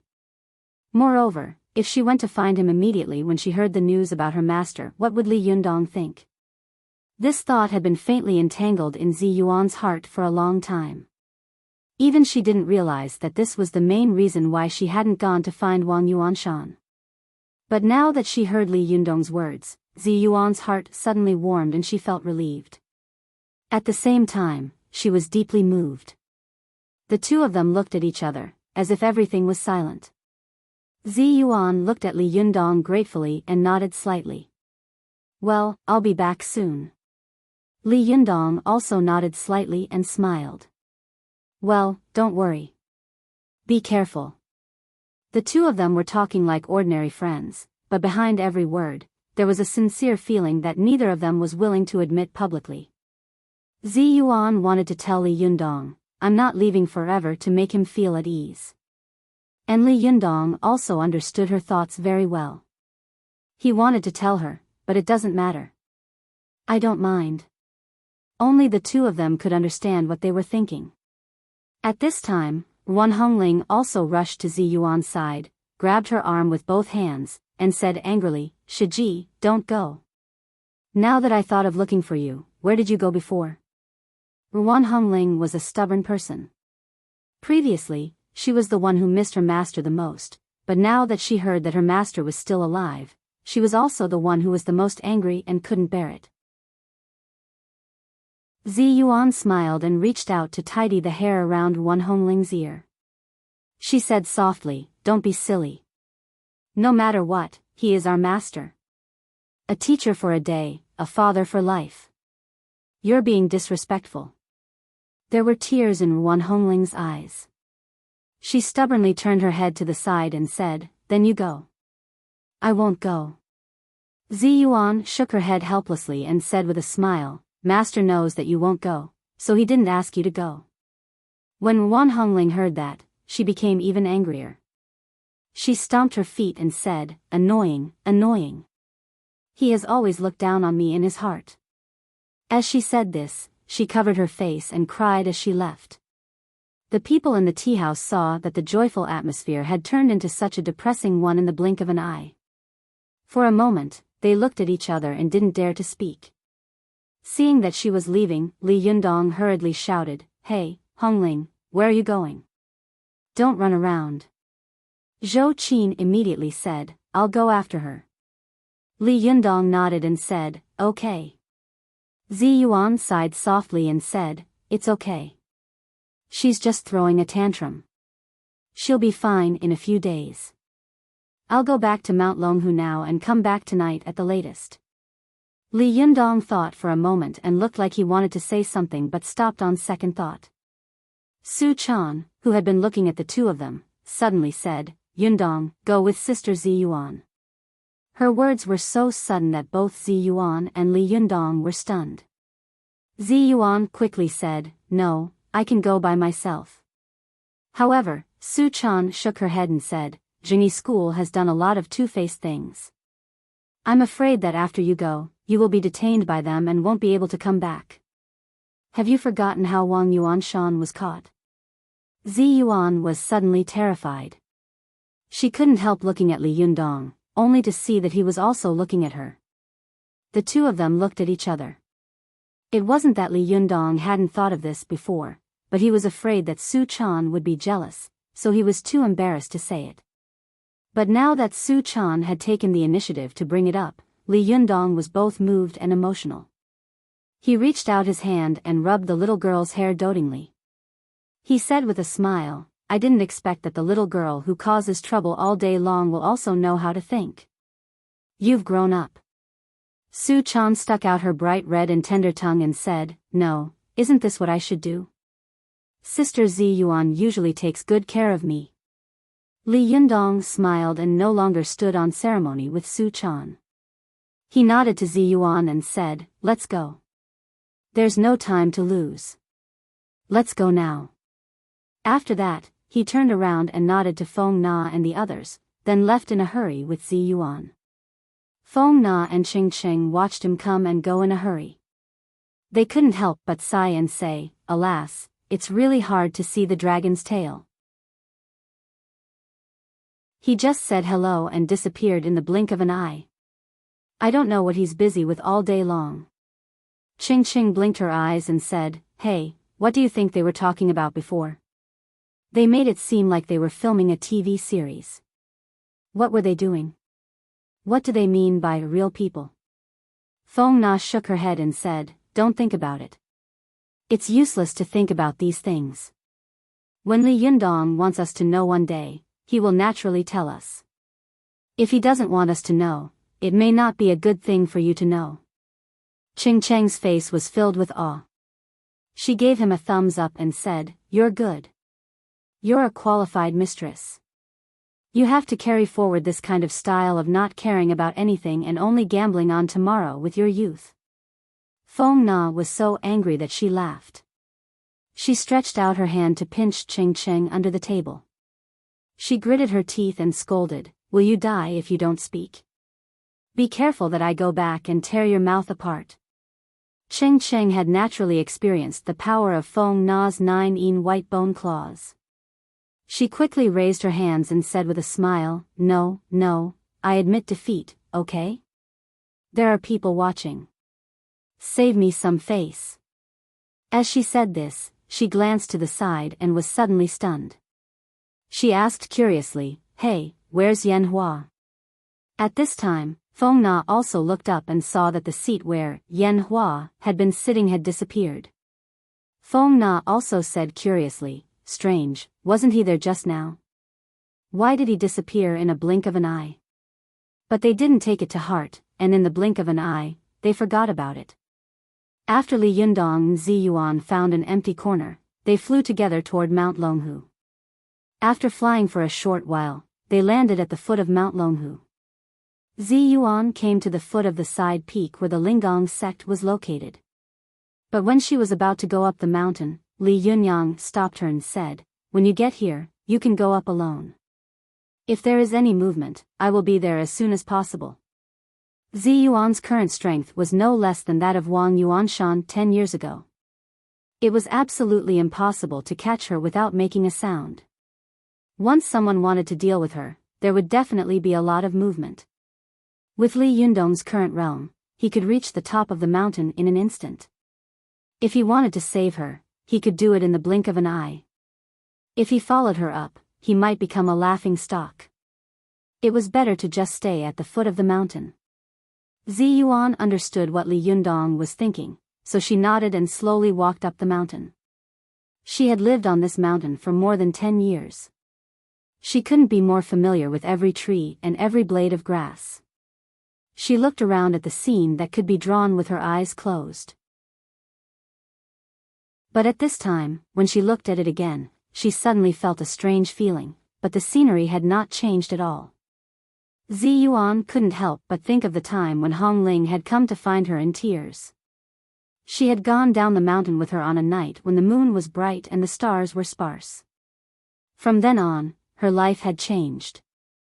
Zi Yuan thought about her cultivation in the past 10 years, and then thought about everything that had happened after she had gone down the mountain. Suddenly, she felt that in just a few months, more things had happened than she had done in the past 10 years of hard work.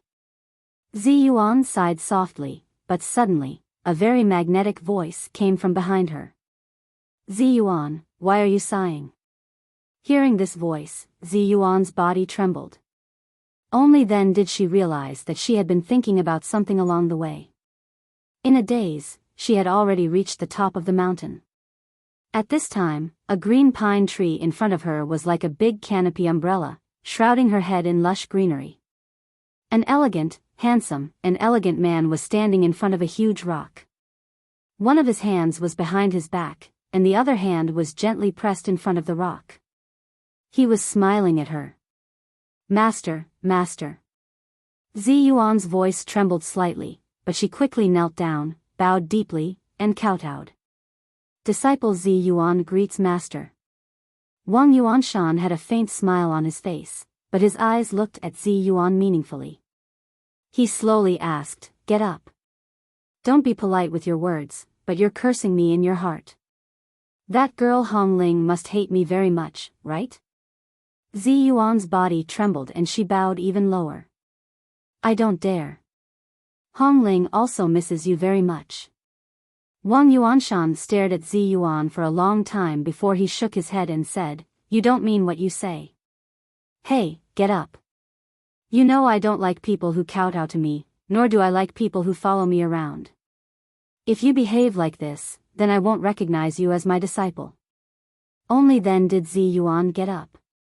She lowered her head slightly and said softly, "Master, why did you ask me to come here?" Wang Yuanshan's eyes became more and more strange. He looked at Zi Yuan up and down carefully and asked strangely, "Aren't you curious why I pretended to be dead at that time? Why did I leave you behind?" Zi Yuan smiled bitterly. "What else could it be? Isn't it because of Senior Ao Wushuang?" Wang Yuanshan sighed softly. "Of course, there is a reason for her. But there is another reason for her. Don't you want to know?" Zi Yuan was slightly stunned and raised her head, but soon she lowered it again and shook it gently. "I don't want to know." Wang Yuanshan looked at her and shook his head with a wry smile. "You're still the same. You say you don't care, but you care very much in your heart. Alas. Well, don't be awkward. I came here today to tell you a few things. Because in a while, you really won't be able to see me anymore." Zi Yuan's heart trembled. She suddenly raised her head and was surprised. "Master, what do you mean?" Wang Yuanshan smiled slightly. "Nothing. 10 years ago, I had already died once. Now that I've lived for another 10 years, it's already worth it. But before I truly leave, I want to tell you something first, lest you resent me in the future." At this time, the resentment in Zi Yuan's heart had long disappeared. Her pretty face was pale, and she said in a trembling voice, "Master, what are you talking about? What do you mean you died 10 years ago? When will you really leave?"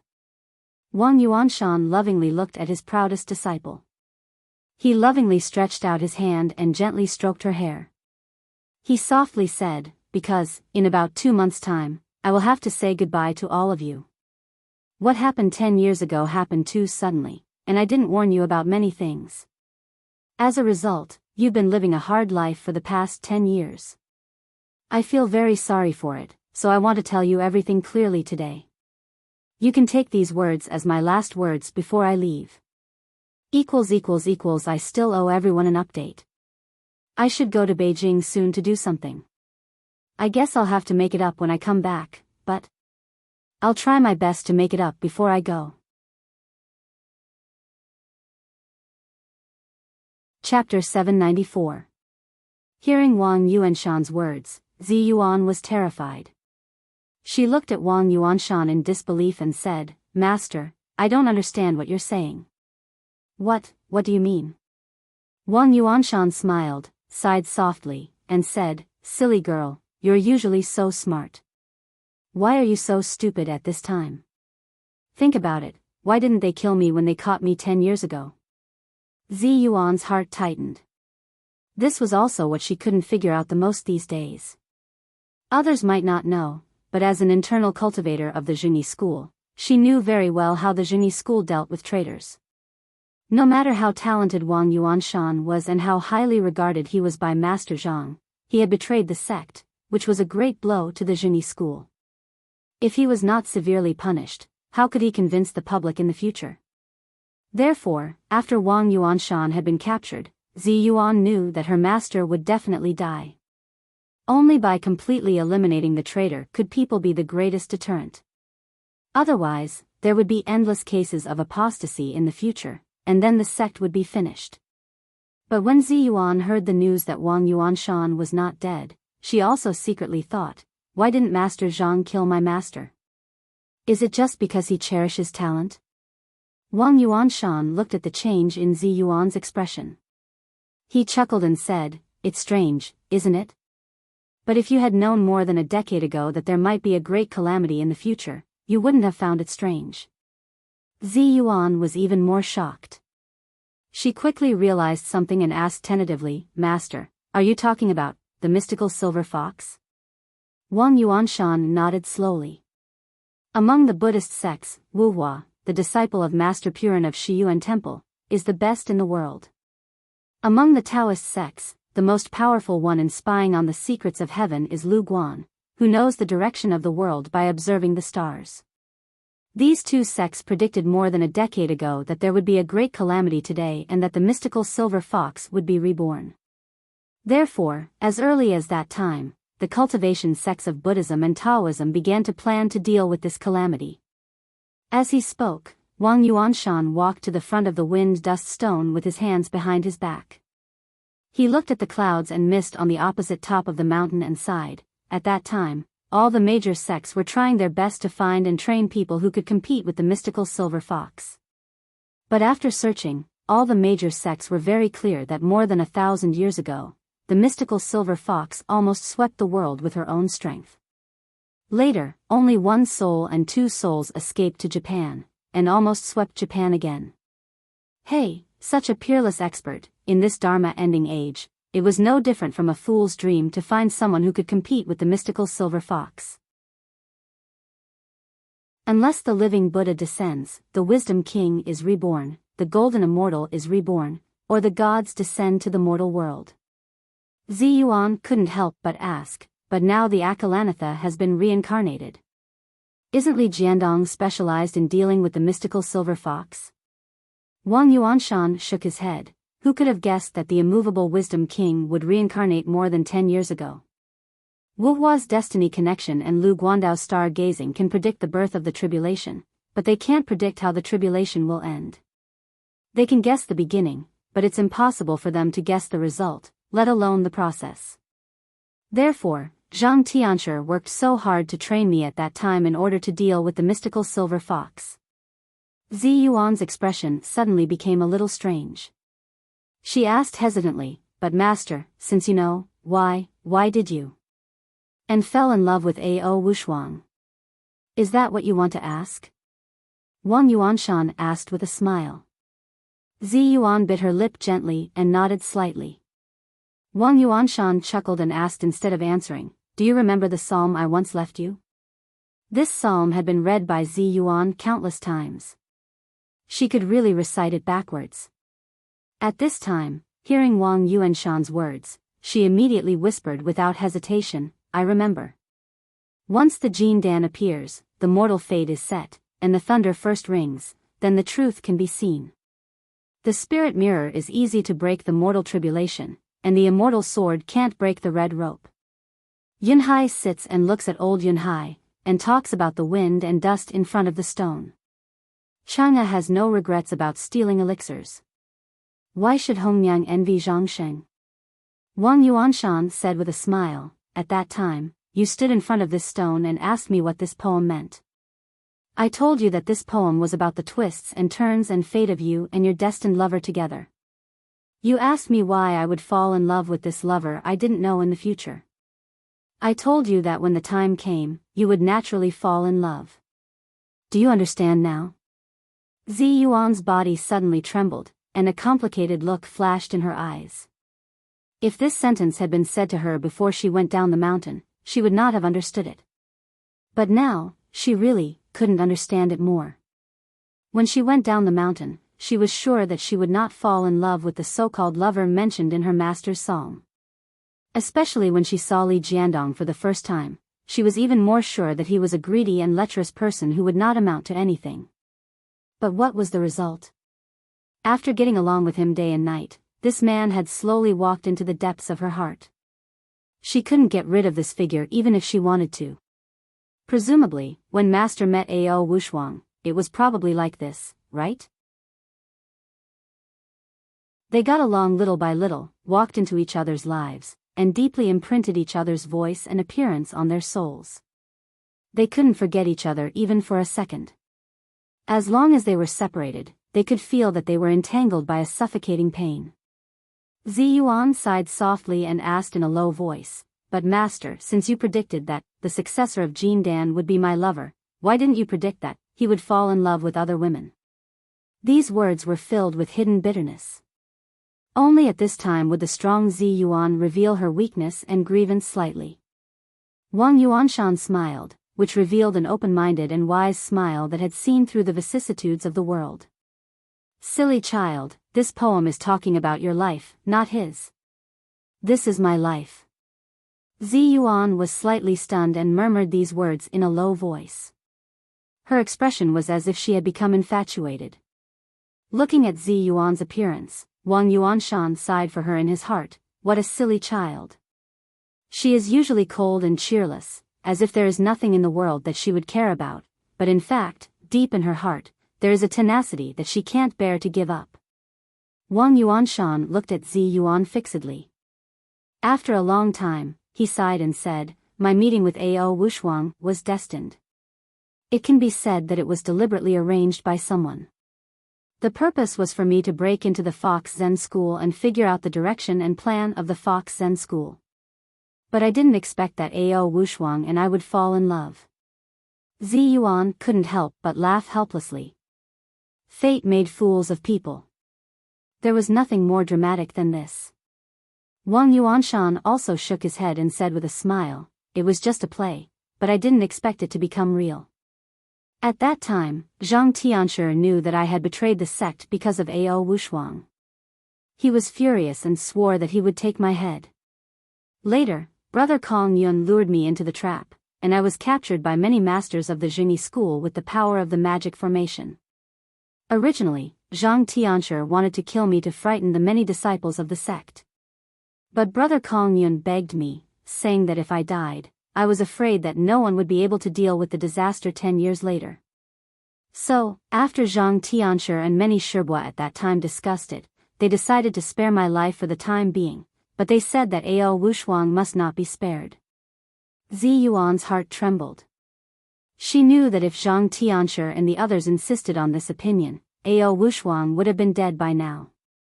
But why was Ao Wushuang still alive?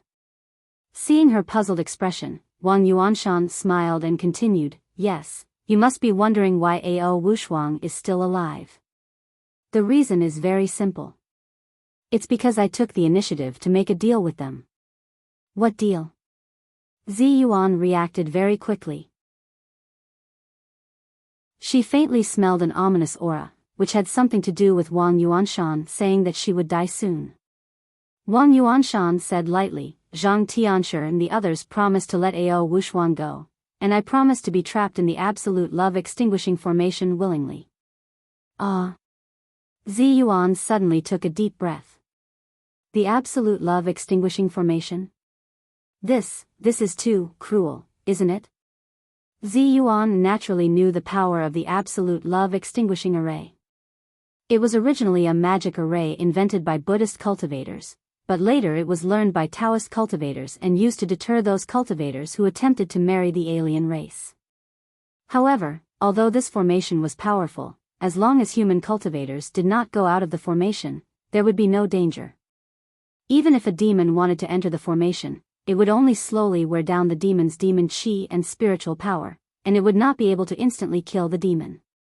Besides, the mystical silver fox would not be so stupid as to go into the absolute love extinguishing formation by herself. Master said that she would die soon. Where did this come from? Could it be? Ziyuan's heart suddenly skipped a beat, and her eyes widened. Suddenly, she whispered in disbelief, "Master, do you mean that if the mystical silver fox recovers her power in the future, you will go out to fight her?" Wang Yuanshan looked at Ziyuan fixedly, smiled slightly, and nodded slowly. "You are worth teaching." Ziyuan's body trembled, and she couldn't help saying in a hoarse voice, "Master, if you go out to fight the mystical silver fox, you will attract the 9 heaven divine night thunder." Wang Yuanshan said slowly, "Yes, this is the agreement I reached with Zhang Tianshi and the others. They let Ao Wushuang go, and I will die with the mystical silver fox at the cost of my own life." Zi Yuan only felt that there was a thunder in her head, buzzing. It was not easy for her to see her master again. How could this be the result? Zi Yuan's body was on the verge of collapse. She subconsciously shouted, "No, it can't be like this. They are too selfish to do this. It's too much." Wang Yuanshan looked at Zi Yuan lovingly, shook his head, and said, "When the nest is overturned, there will be no intact eggs. If the mystical silver fox really recovers all her power, with her character, she will definitely take revenge. At that time, the world will be in chaos. It will not only be us cultivators who will suffer, but also those innocent mortals in the secular world. The reason why I promised them was not only to protect Ao Wushuang, but also to protect the people in the world. Therefore, I don't resent them, and I hope you don't resent them. They just want to protect the incense in the cultivation world so that it can continue to be passed on." Zi Yuan was well educated and reasonable. Naturally, she knew that Wang Yuanshan was right, but no matter how rational she was, she couldn't accept such a thing. She just shook her head hard and tried to hold back the tears in her eyes. Wang Yuanshan gently reached out his hand, stroked her hair, and said softly, "Well, I've told you the cause and effect of the matter. In addition, the reason why I called you here today is to tell you not to attend the inauguration ceremony of the Linggong sect in the future. This sect has been passed down for more than 1,000 years. If it is destroyed, it is destroyed. There is no banquet in the world that does not come to an end. Don't be confined by these things.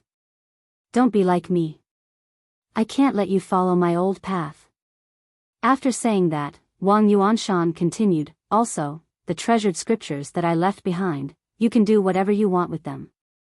I know that if I don't say anything, you definitely won't easily touch them. That's just your personality.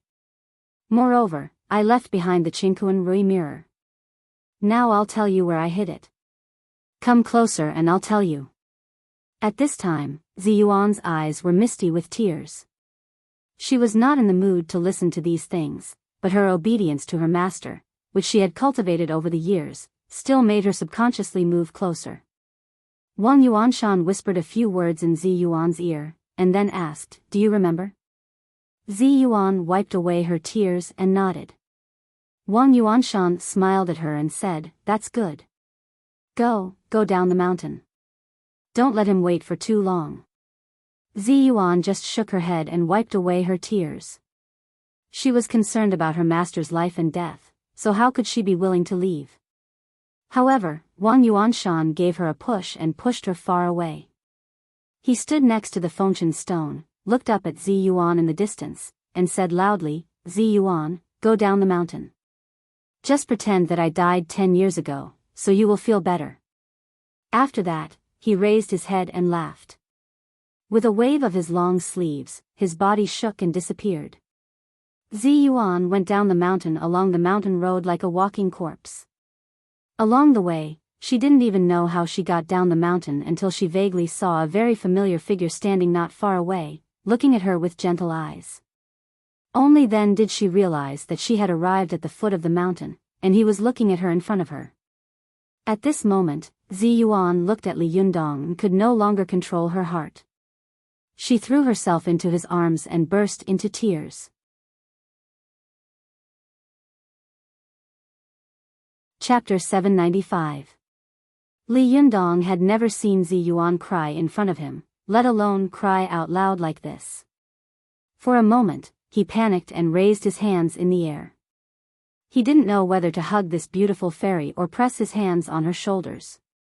Li Yundong was at a loss and didn't know what to do. He could only ask repeatedly, "What happened?" Zi Yuan just shook her head and burst into tears. This cry was like the Yellow River bursting its dike and the Yangtze River bursting its mouth.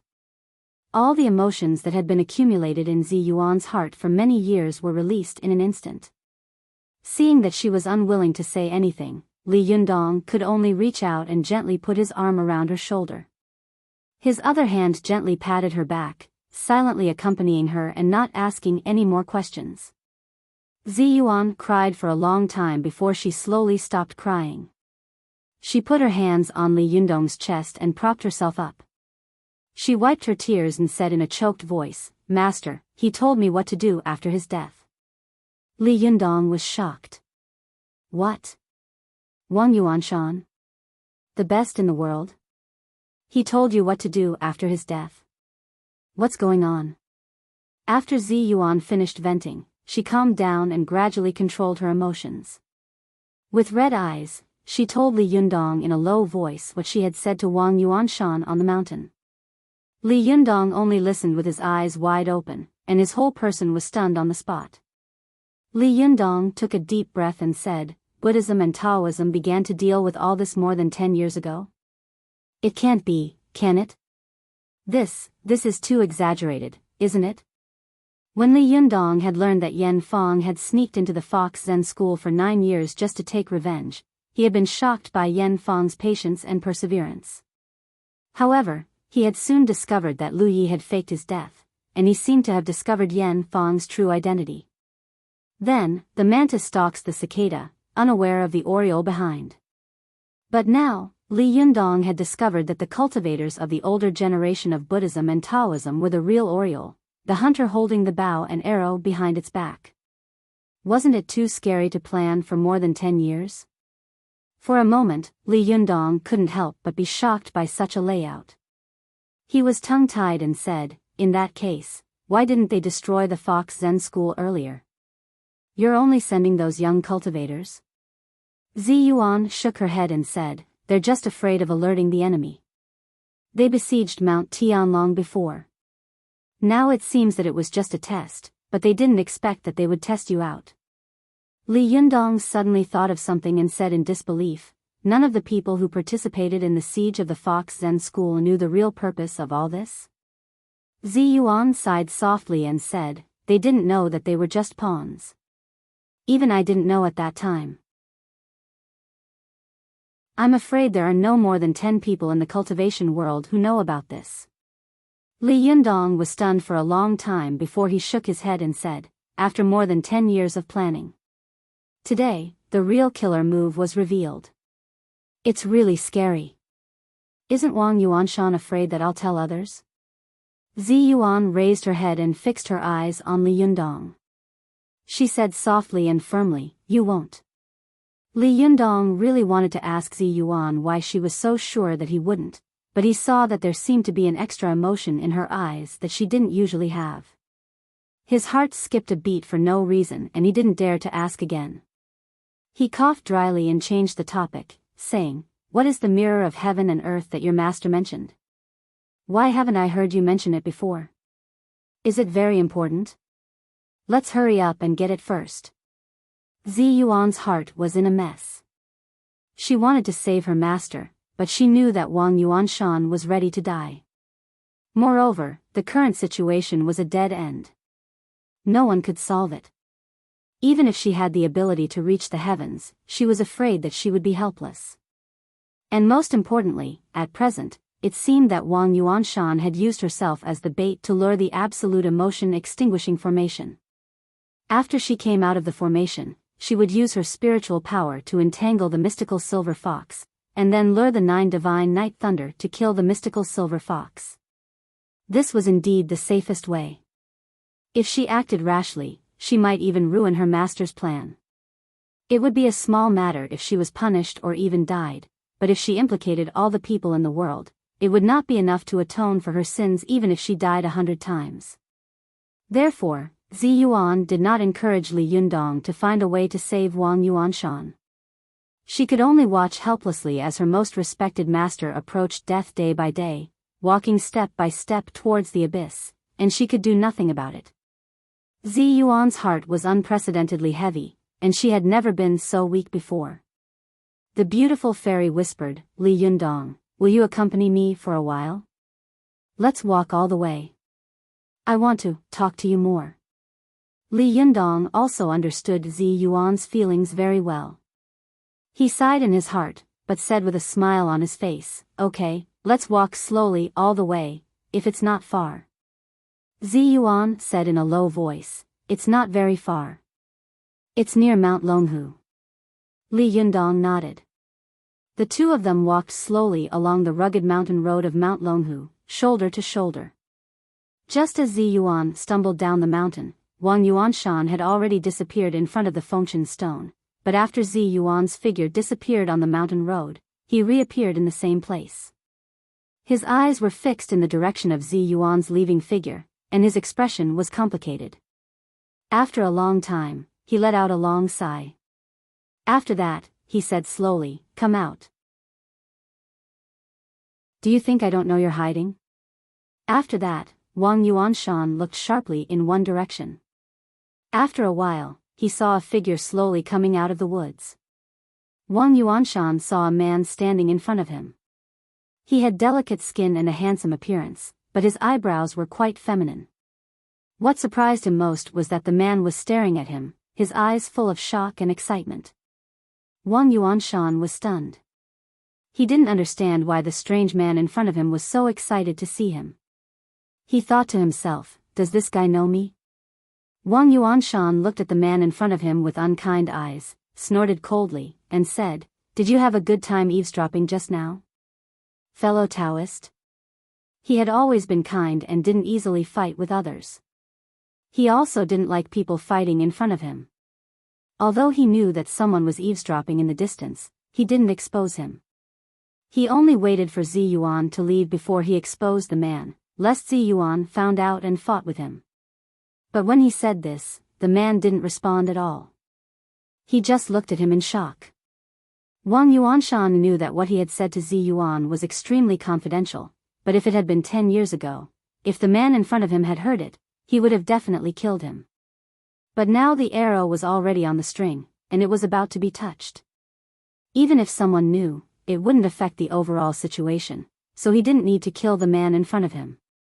He only needed to keep him in captivity for 2 months, and then let him go. Seeing that he didn't speak, Wang Yuanshan snorted and said, "Since this fellow Taoist refuses to tell me, don't blame me for being rude." After that, he stepped forward and was about to make a move, but suddenly he heard the man cry uncontrollably, "Senior, Shirdi." In Wang Yuanshan's life, there was only one person who called him Shirdi, and that was his shimmy, Yan Feng. When he suddenly heard this, his body suddenly shook, and he looked at the man in front of him in shock. He said dumbfoundedly, "What did you call me?" This person was Yan Feng. She also knew that not only had her appearance and voice changed greatly, but even her gender had changed. No wonder her Shirdi couldn't recognize her. She took a step forward, and years of grievances and lovesickness gathered together. She couldn't help crying and said, "Shirdi, it's me, I'm Yan Feng."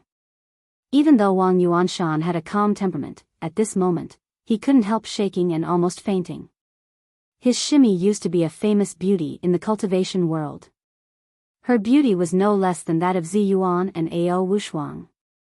Unfortunately, her temperament was too arrogant, and she never pretended to be nice to others, so she was not popular.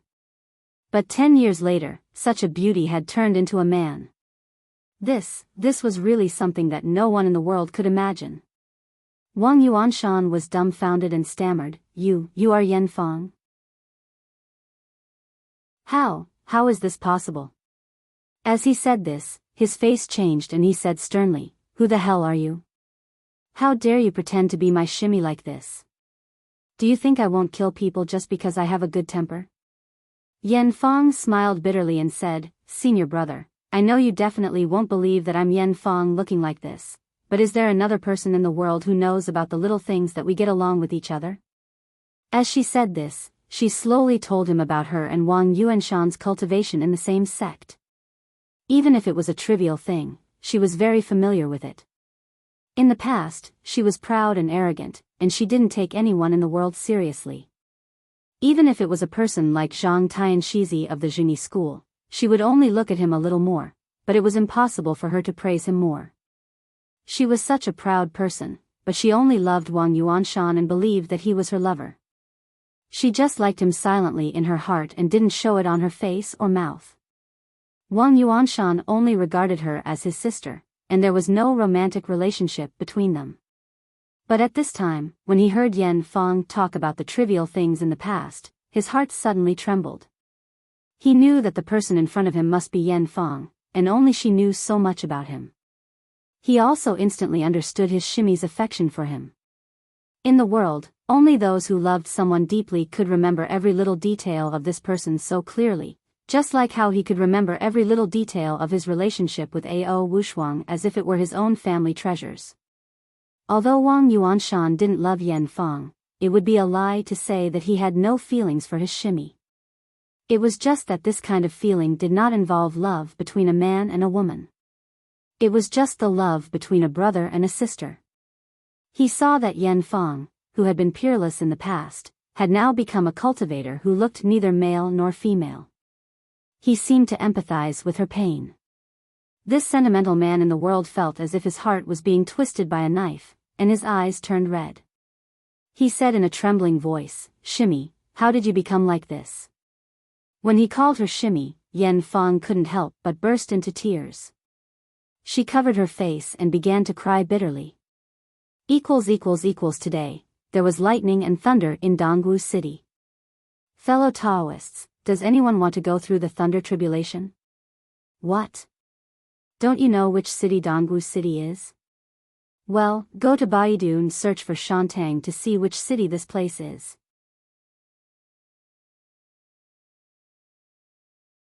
Chapter 796. Yan Fang was extremely strong-willed and tolerant. If she hadn't seen Wang Yuanshan, who was closest to her, it would have been impossible to see her shed a tear. Wang Yuanshan knew his Shimmy very well. He had known her for decades, but this was the first time he had seen her cry. Wang Yuanshan's heart ached when he saw this. He couldn't help but want to comfort her, but Yan Fang immediately took a step back and shouted hoarsely, "Don't come over." Wang Yuanshan immediately stopped and said in pain, "Shimmy, what happened?" Yan Fang had heard everything clearly. She also knew that her Xixiang still loved Ao Wushuang, and that in 2 months, her Xixiang would probably die generously. She didn't want to tell Wang Yuanshan that she had lurked in the Fox Zen school for 9 years in an attempt to take revenge, because she knew that if she said this, not only would Wang Yuanshan not appreciate her, but he would also blame her. Wang Yuanshan knew her, but she knew Wang Yuanshan better. Moreover, if she were still a girl at this time, she could tell him everything, but now. Yan Fang felt as if a knife was being twisted in her heart. She cried bitterly and said, "Xixiang, don't ask. Please, don't ask." Wang Yuanshan knew that Yan Fang was strong-willed and even a little headstrong. Now that she had become like this, there must be some unspeakable difficulties.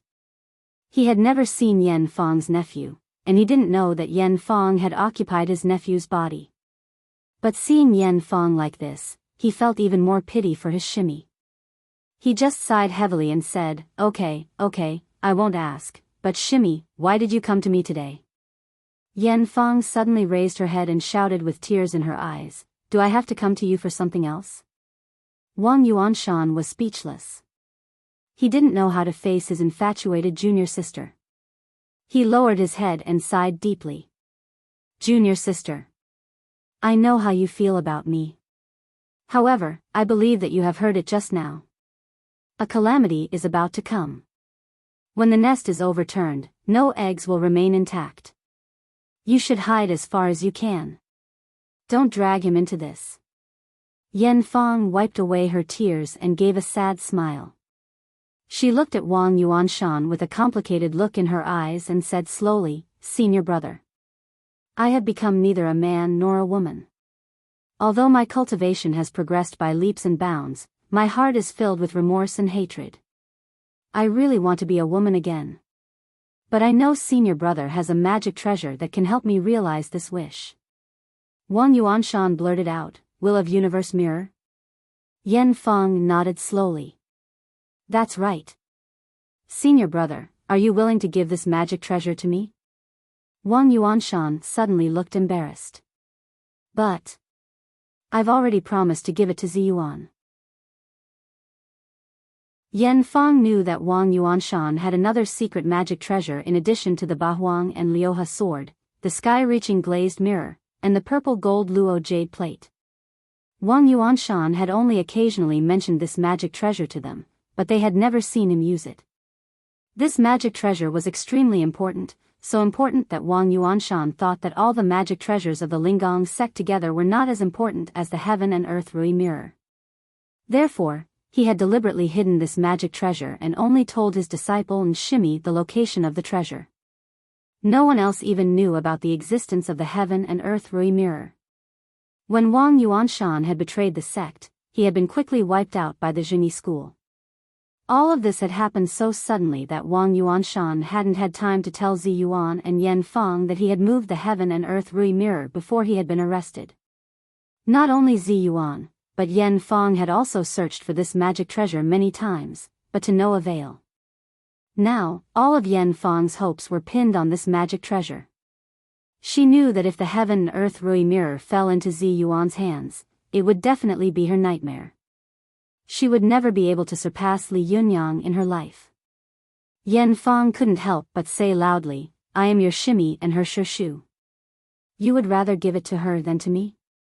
Besides, as long as I recover my female body, I will immediately return it to her. Don't you believe me? Do you want me to swear to God?" Wang Yuanshan knew that although Yan Fang had a strong personality, she was also a person who kept her promises. She had a heroic character and would definitely do what she had promised, no matter how difficult and dangerous it was. He thought for a moment and sighed. "Well, I'll tell you. But you'd better make it clear to Ziyuan. Don't have any grudges between you and your nephew because of such a thing." Uncle and nephew? Yan Fang couldn't help but look at her male body. She couldn't help laughing strangely, and tears slowly flowed down her cheeks. Now we're really uncle and nephew. The seniority in the cultivation world originated from the tradition of favoring men over women in ancient times. Although she was a woman, she still called her Shirshu or Shirbua instead of Shirgu or Shirsun. Yan Fang's words were full of pain, and Wang Yuanshan sighed when he heard them. But he didn't know that Yan Fang's temperament had changed greatly in the past 10 years. In order to get revenge, not only had her personality changed, but even her appearance and gender had changed. But the only thing that hadn't changed was her love for Wang Yuanshan. It was just that she was now a man, so she didn't dare to tell Wang Yuanshan about her feelings. She just wanted to obtain the Cosmos Rui mirror, take revenge, and regain her womanhood. Wang Yuanshan hesitated for a long time. In the end, his feelings for his Shimi overcame his worries. He also believed that his Shimi would keep her promise, so he told Yan Fang the location of the treasure. When Yan Fang heard Wang Yuanshan tell her the location of the mirror of heaven and earth, she was ecstatic and immediately wanted to fly to the treasure. But she moved. After taking 2 steps, she couldn't help but turn around and look at Wang Yuanshan in a daze. She knew that once she left, it was very likely that she would never see her Shirdi again. She couldn't help but ask, "Shirdi, did you ever like that woman named Yan Fang?" Yan Fang was now beyond recognition. Seeing that her Shirdi was still handsome and elegant, she couldn't help but feel inferior and didn't even dare to ask directly. Wang Yuanshan naturally knew Yan Fang's pain. For a moment, his eyes were blurred, as if he remembered the time when he and his Shimi had just met 10 years ago. At that time, he was a handsome young man and she was a budding beauty. The two of them cultivated day and night. Although they did not officially become Taoist companions, they were extremely close. It was really like the saying, the first time a concubine covers her forehead, the first time a flower is folded in front of the door. My husband rides a bamboo horse and goes around the bed to play with the green plums. They lived together for a long time, and there is no grudge between them. Although Wang Yuanshan was a great cultivator who had long seen through the world of mortals and was only one step away from ascending, even immortals had their own fetters. How could the feelings of the mortal world be forgotten just because one said so? Wang Yuanshan recalled the past and was stunned for a moment. He whispered in a daze, 10 years of romance, 10 years of dreams, one happiness is all for nothing. Forget all this, shimmy. Yan Fang listened to Wang Yuanshan's words and repeated in a low voice, 10 years of romance, 10 years of dreams, one happiness is all for nothing. The more she whispered, the more her heart ached. She couldn't help but burst into tears. In the end, she covered her face and ran down the mountain. Yan Fang cried all the way and ran all the way. She covered her face with her hands and couldn't see the road. She didn't know how many times she fell along the way, but she quickly got up and continued to move forward. She cried all the way and ran all the way to the location of the treasure. Yan Fang knew that even if she was heartbroken, she had to get the mirror of heaven and earth. As long as she had this powerful magical weapon in hand, there was still hope for everything. Li Yunyang and Ziyuan had already set off. She had to get the mirror of heaven and earth before them. Mount Longhu covered an area of more than 200 square kilometers and had 99 peaks. If Wang Yuanshan didn't tell her which peak it was hidden on, she might not be able to find this palm-sized mirror even if she searched for it for a lifetime. What's more, with Wang Yuanshan's cultivation, if he wanted to hide something, he could easily hide it under the ground. Even if others dug 3 feet into the ground, they would never be able to find it. Yan Fang had looked for this powerful magical weapon several times before. She had almost turned this side peak upside down, but Wang Yuanshan had hidden it on an extremely inconspicuous side peak. This side peak had no name. It was neither high nor short among the 99 peaks. Yan Fang followed Wang Yuanshan's guidance and went all the way up the east side of the mountain road. She came to a steep rock face. She flew to the middle of the rocky mountain and took a closer look. Sure enough, she saw a mountainside jungle covered by vegetation as Wang Yuanshan had said. She flew over and pushed aside the branches and grass to take a look, only to see a small cave in front of her. The cave was located on a steep slope of a cliff. It was almost impossible for a human to climb it. Only cultivators could fly up and take a closer look. Moreover, the outside of the cave was covered with dense branches and leaves. If she didn't point it out specifically, she wouldn't be able to see anything unusual even if she flew close. Yan Fang flew in and felt that the cave was so narrow that it could only accommodate one person walking side by side. If she wanted to go inside, she had to bend down and lower her head. Yan Fang cast a spell and walked inside with a ball of flame in her palm. After walking for about 10 meters, she saw an inconspicuous stone spit out from the moss-covered rock wall. The stone looked like a person's nose. Although it had a strange shape, it did not attract any attention in this cave full of strange rocks. At this time, Yan Fang squatted down in front of the stone and quickly dug the hard stone ground with her hands. If she hadn't cultivated to the Yangshan phase at this time, the hard stone surface would have been difficult for her. She couldn't dig the hard stone ground at all. Yan Fang gritted her teeth and dug the ground with her bare hands. After digging down about half a meter, she saw a beautifully carved, palm-sized round mirror lying quietly in the pit. Although the mirror was covered with dust, Yan Fang could still feel an inexplicable power lingering around the powerful magical weapon, which was faintly discernible. Yan Fang was shocked. She quickly picked up the mirror, and then carefully touched the pit with her hands. After confirming that there was nothing, she ran out of the cave. She knew that Zi Yuan and Li Yunyang were also rushing here. It was really a blessing for her to get the mirror of heaven and earth before they did. Yan Fang did not dare to stop. She took the mirror of heaven and earth and flew far away before she dared to stop. Carefully looking at the magic treasure in her bosom, her body trembled violently. She was so happy that she could not restrain herself. She could not help but raise her head and laugh out loud. This laughter was full of bitterness and sorrow, but also joy and excitement.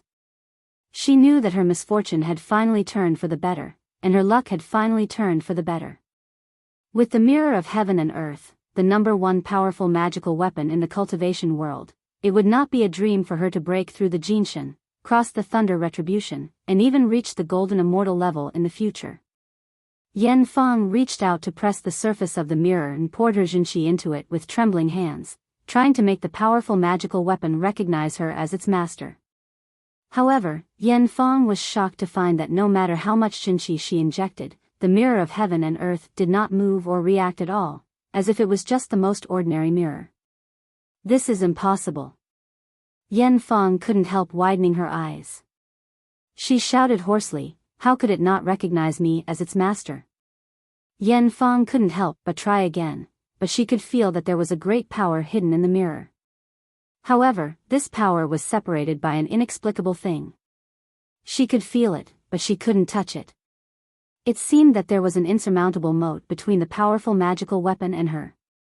Yan Feng suddenly remembered that she had once asked her senior brother, why didn't he use the mirror of heaven and earth? What was his answer at that time? By the way, he had sighed and said, "I'm not the destined person for this mirror, so I can't use it." Could it be? Am I not the destined person? In an instant, Yan Feng's heart was empty and extremely lost.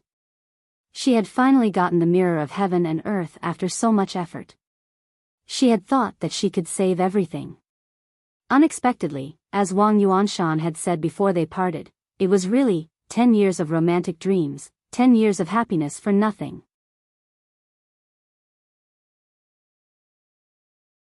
Chapter 797. Although she found that the heaven and earth Rui mirror did not recognize her as its master, Yan Feng did not intend to give up.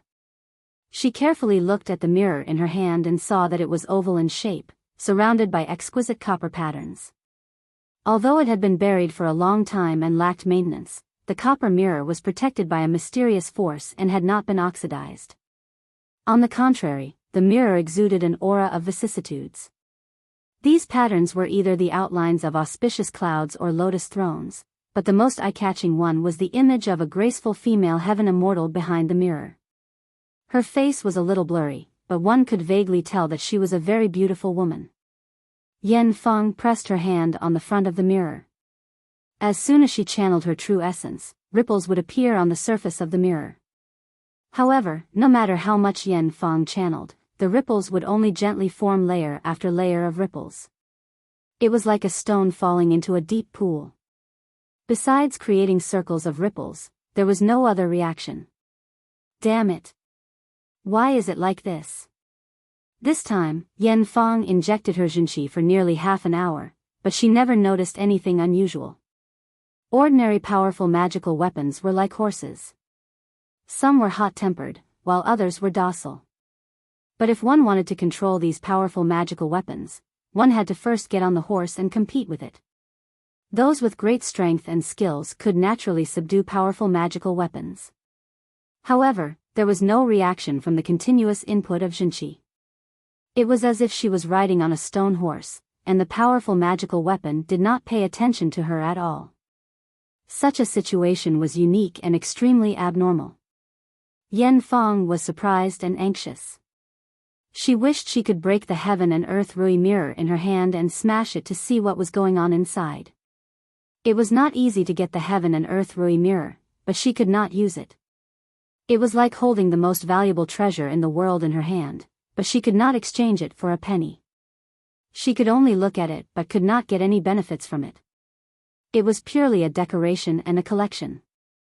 It was really painful and frustrating. Yan Feng gritted her teeth and carefully hid the heaven and earth Rui mirror. Then she turned around and flew to the side peak where Wang Yuanshan was. At this time, Li Yunyang and Zi Yuan didn't expect that Yan Feng would be able to hear the news of Wang Yuanshan in Desanxian and quietly follow them. After going up the mountain, Zi Yuan was in a panic and didn't pay attention to the situation around her, so she didn't notice Yan Feng's existence.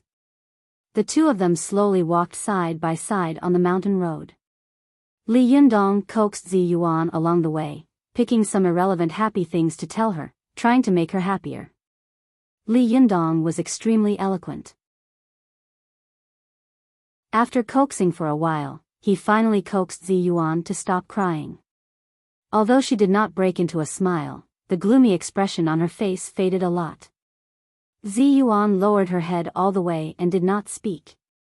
It was not until they reached the foot of the mountain where Wang Yuanshan had hidden the treasures that she raised her head and said softly, "Li Yundong, thank you for talking to me. I'm much better now. Let's go up and get the Cosmos Compliance Mirror." Seeing that Zi Yuan had finally spoken, he couldn't help but smile and say, "Thank God, you're finally talking to me." He wanted to distract Zi Yuan's attention, so he said, "By the way, what kind of powerful magical weapon is this Cosmos Compliance Mirror? Why have I never heard of it?" Zi Yuan looked up at the steep rock wall of the mountain and confirmed the direction. She said softly, "The Mirror of Heaven and Earth is a powerful magical weapon specially used by Taoists for cultivation. It can adjust the direction a cultivator wants to improve according to the user's will. Even without the guidance of a famous teacher, without a precious book, and without any elixirs, one can still cultivate a divine skill that can penetrate the heaven and earth." Li Yundong gasped. He was an experienced person, so he naturally knew that if Su Chan and Zi Yuan hadn't led him into the sect and given him careful guidance, it would have been impossible for him to make rapid progress in cultivation. Moreover, if he hadn't practiced the heavenly Jindan technique, he wouldn't have been able to defeat the cultivators of various sects on Mount Tianlong. If he couldn't defeat these people, there would naturally be no Li Yundong in the future. Since ancient times, the cultivation world was the same as the martial arts world and the medical world. If one wanted to achieve amazing results, then one had to acknowledge a famous teacher. If one casually found a teacher and bowed his head to acknowledge him, then the result would be that he or she would vanish from the masses. The reason why Zhao Zilong was able to go in and out of Changban's slope was that he had worshipped Tong Yuan, the best spear master in the world at that time. The reason why Li Shuwen was able to be invincible in the world with a long spear was that he had worshipped Zhang Jingxing, the fourth-generation grandmaster of the Baji school. Then, under the recommendation of his master, he had worshipped Huang Shihai, the third-generation grandmaster, and finally mastered the invincible spear technique. Similarly, Sun Lutang, who was known as the best in the world, had also worshipped Li Kuiyuan, a famous teacher in Hebei province, at the age of 13. Then, he had been recommended by his master and worshipped Guiyunshan, a master of Xingyi, who was known as half-step bursting fist conquering the world. Later, Sun Lutang had worshipped Qing Tinghua, a famous master of Baguazhang, and Hao Weizhen, a famous master of Tai Chi. Then, he had received guidance from Song Shurong and Che Yizhai, such great masters.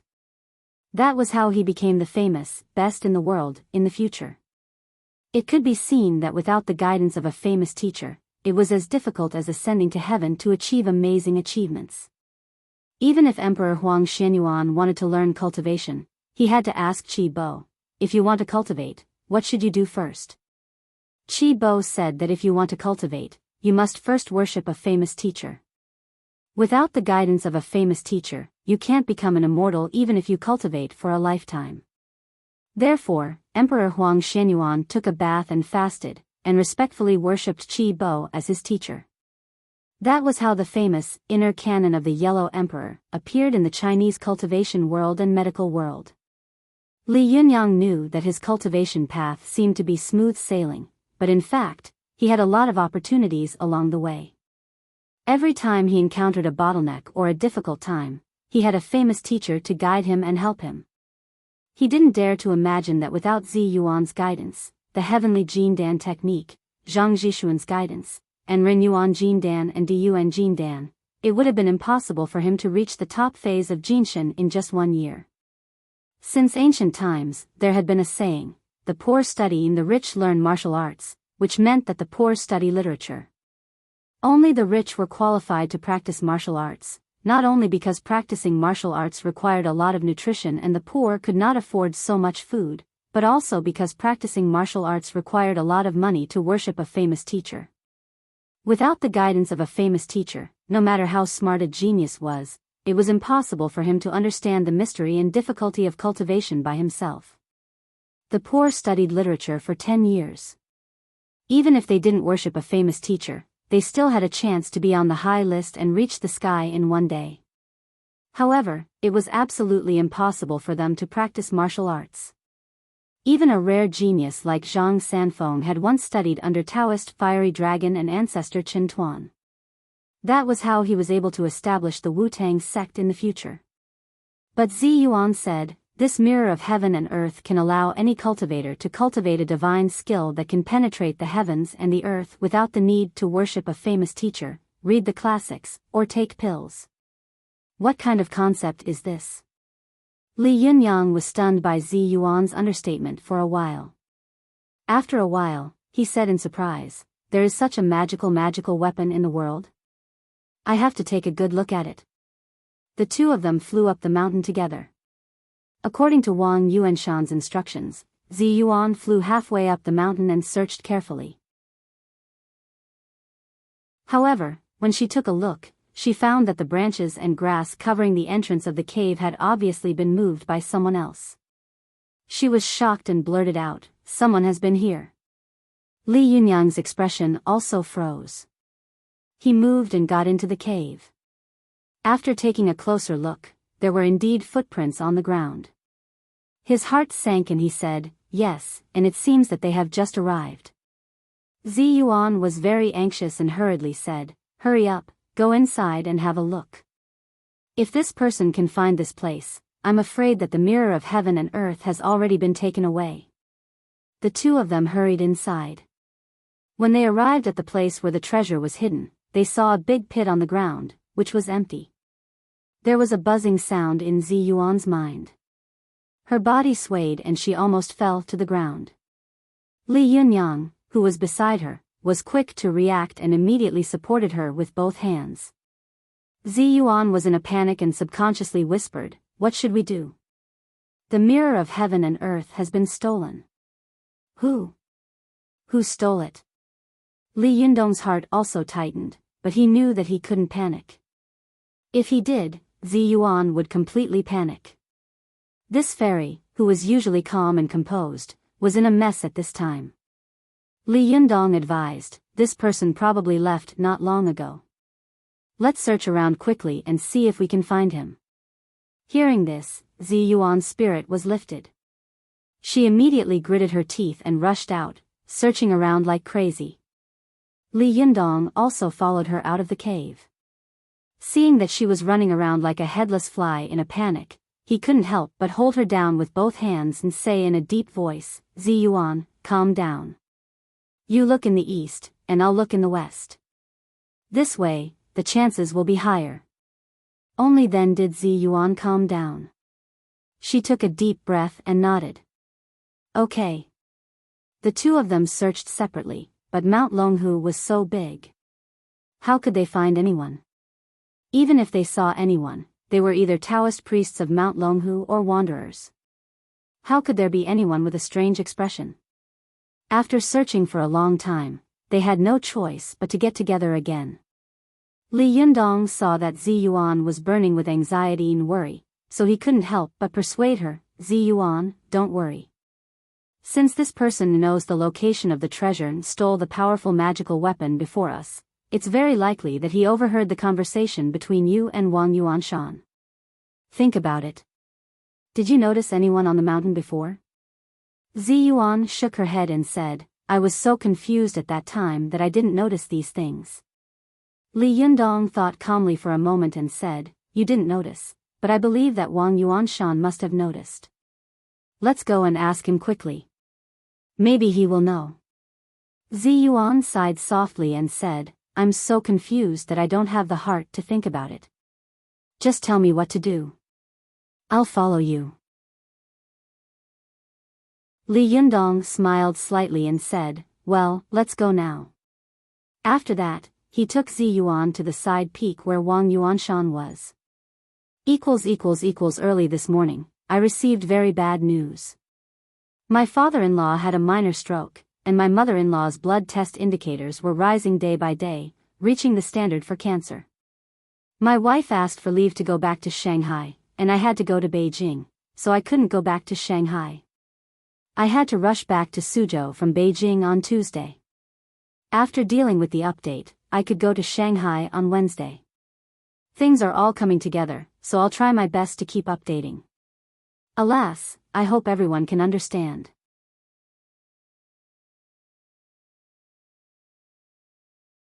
Chapter 798. Li Yundong took Zi Yuan and flew all the way back to the side peak where Wang Yuanshan was imprisoned. However, Li Yundong was surprised to find that in less than 2 hours after they left, this side peak was already full of Taoist priests in Taoist robes.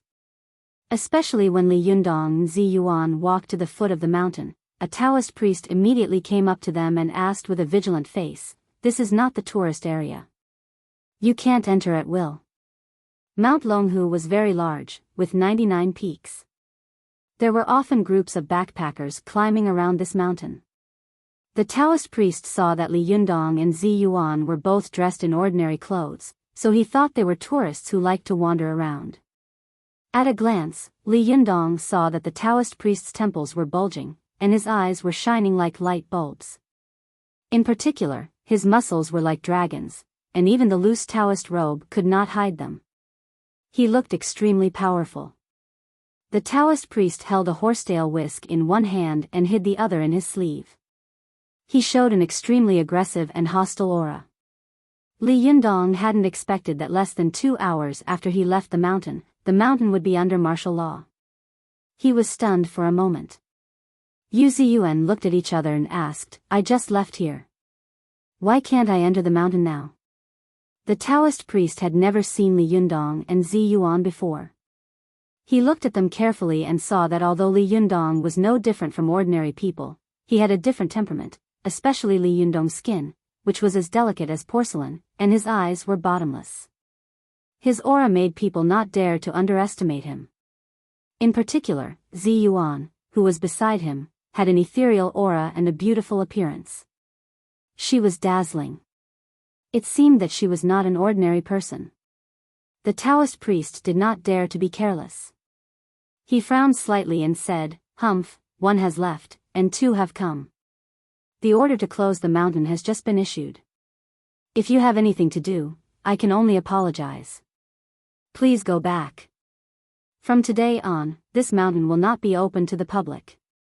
But Li Yundong wanted to say more, but Zi Yuan suddenly grabbed him and said, "Forget it, Li Yundong, let's go first." Li Yundong frowned and walked a few steps back with Zi Yuan. But after a while, he suddenly turned around and asked, "Someone else was here before." "Who else?" The Taoist said impatiently, "He's just a man. Why do you care so much?" Li Yundong thought for a moment and asked, "How old is this person? What does he look like? What kind of clothes is he wearing?" The Taoist priest seemed extremely impatient. He waved his hand and said, "I don't remember. Let's go. If you don't leave now, I'm going to kick you out." Li Yundong was a little unhappy and wanted to force his way into the mountain, but when he saw that Zi Yuan was just shaking her head at him, he had no choice but to stop asking. After nodding to Zi Yuan, the two of them slowly walked out of the Taoist sight. "Something's wrong. Why did they seal the mountain right after we left? Moreover, this Taoist priest's cultivation is not low. He seems to be very powerful." The more he thought about it, the stranger he felt. Zi Yuan said in a low voice, "Obviously, after Wang Yuanshan finished the last thing, the Zhengyi school sealed the mountain to prevent the news from leaking out. In addition, they have to protect the absolute love extinguishing formation to prevent anyone from destroying it." Li Yundong shook his head and said, "Although this Taoist priest's cultivation is not low, if they want to protect this magic formation with just these people, it's really a pipe dream." Zi Yuan sighed and said, "You forget, there's still my master, Wang Yuanshan. These people are just sentries. With my master here, who else in the world can break the formation except for the mystical silver fox?" Li Yundong was silent and said slowly, "Then who do you think the man the Taoist priest mentioned was? Could he be the one who stole the mirror of heaven and earth?" Zi Yuan thought for a moment and said, "It can't be such a coincidence, can it? Maybe he's just an ordinary person who wants to climb the mountain." Li Yundong sighed and said, "Then who are we going to find out his whereabouts now?"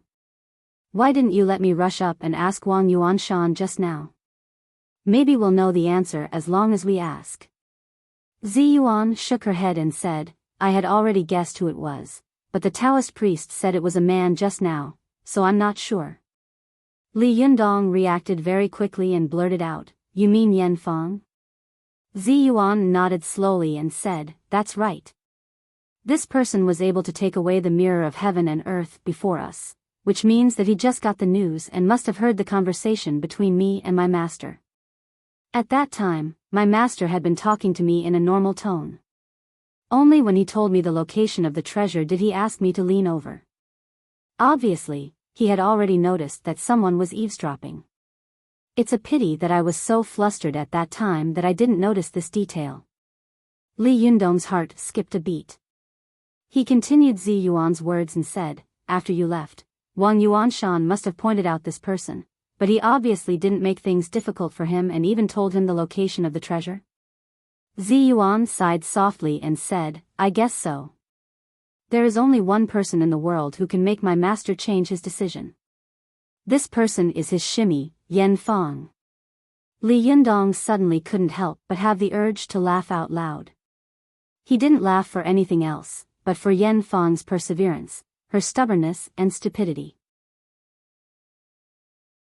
Li Yundong sighed and said, This Yan Feng is really something. She was beaten by me until her yang spirit collapsed, but she still hasn't given up her plan. Even I don't know where she is hiding. Since she can appear here at this time, do you think she has been following us all the way, or did she meet us here by chance? Ziyuan's expression was a little complicated. She sighed softly and said, How can there be so many coincidences in the world? Li Yundong's eyes flashed and he sneered. If it's not a coincidence, then how did she get the news after following us all the way here? Ziyuan and Li Yundong looked at each other. Both of them were extremely smart people. They had noticed a lot of clues from their words. However, if the Taoist priest had said that it was a woman, then everything would have been right. However, the Taoist priest had said that it was a man. Li Yundong and Ziyuan had racked their brains, but they had never imagined that Yan Feng would turn into a man at this time, especially when she had occupied their nephew's body. Li Yundong and Ziyuan had been reasoning all the way. After pushing the question of this person's gender, they had fallen into a dead end. No matter what, they couldn't link it to Yan Feng. Li Yundong thought for a moment and asked, Do you think it's Yan Feng disguised as a man? Ziyuan shook her head and said, Impossible. Ordinary people can't see it, but how can cultivators like us not know whether a person is a man or a woman? Li Yundong suddenly asked, Do you think that this man is Yan Feng? Ziyuan was also obviously stunned. The two of them looked at each other and both felt that this sentence was too unbelievable. With Yan Feng's character, how could she occupy a man's body? Li Yundong felt that it was impossible after he said it himself. Then he shook his head and said, Forget it, just pretend that I didn't say it. Although Yan Feng is a little twisted, she shouldn't be that twisted, right? Ziyuan didn't want to talk about this matter anymore. She said to Li Yundong apologetically, Li Yundong, before you reached the Jinshan phase, I wanted to find this mirror of heaven and earth for you to use for cultivation. But at that time, I couldn't find it. Now I could have gotten this powerful magical weapon, but I didn't expect that someone else would get it first. I'm really sorry. Li Yundong shook his head and said with a smile, Don't say that to me. You're treating me like an outsider. I heard you talk about this mirror of heaven and earth before, so I roughly understand what kind of powerful magical weapon it is. The lower the cultivation of this kind of powerful magical weapon, the more obvious and effective it is. But the higher the cultivation of the person, the worse the effect, right? Ziyuan smiled and said, That's true. The most precious thing about this powerful magical weapon is that it can help cultivators break through the bottleneck and shackles of cultivation. People can still soar to the sky without relying on famous teachers, classics, and elixirs. Li Yundong laughed and said, That's right. Even if this powerful magical weapon is in my hands, it will just be icing on the cake. It can't play any obvious role. Moreover, even if this powerful magical weapon is obtained, it may not be useful. It will take a long time to cultivate. Zi Yuan also knew that Li Yundong was now one of the top masters in the world. Before he broke through to the Jinshan phase, this mirror of heaven and earth was a priceless powerful magical weapon. But now, this powerful magical weapon was not even as useful as the 7 treasure pouch. At this time, hearing Li Yundong's words, Zi Yuan suddenly felt a lot more relieved. She smiled and said, "Since you think so, I feel much more at ease. However, Master's powerful magical weapon will eventually be found." Li Yunyang said, "Don't worry. Yan Fang took great pains to get the Qingquan Rui mirror. Her purpose is to target our Fox Zen school. When the time comes, she will definitely show up. We just need to wait for her to show up." Zi Yuan sighed softly and said, "That's the only way.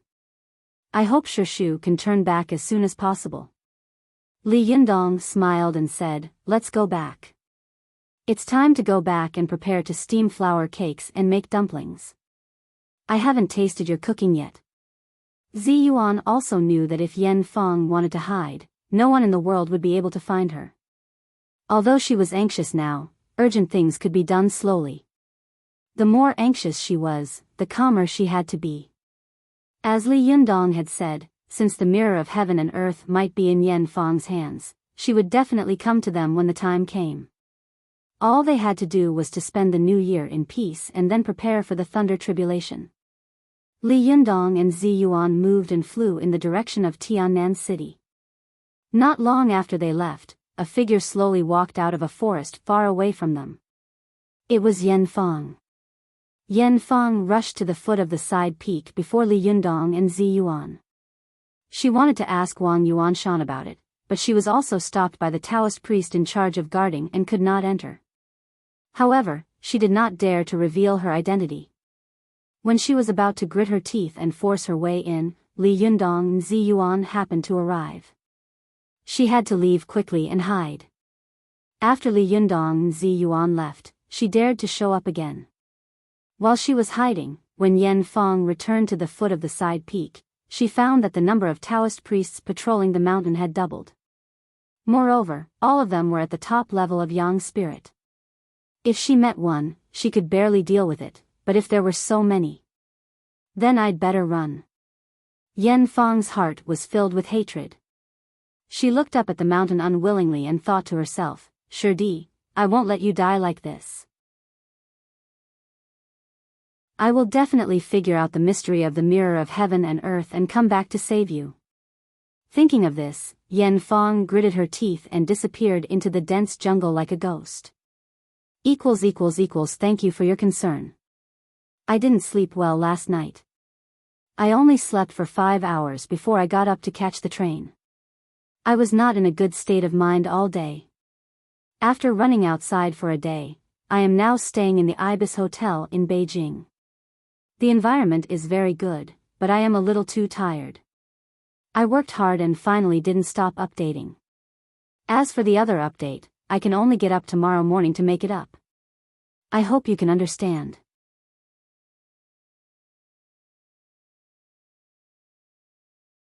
Chapter 799.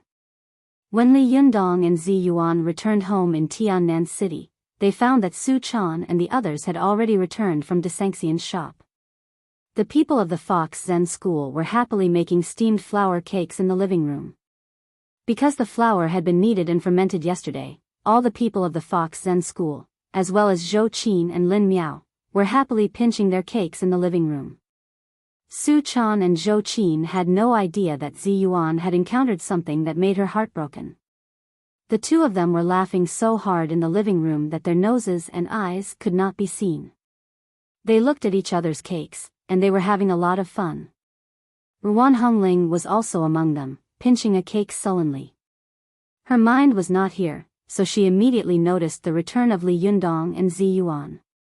When she heard the sound, she looked up and saw Zi Yuan at first glance.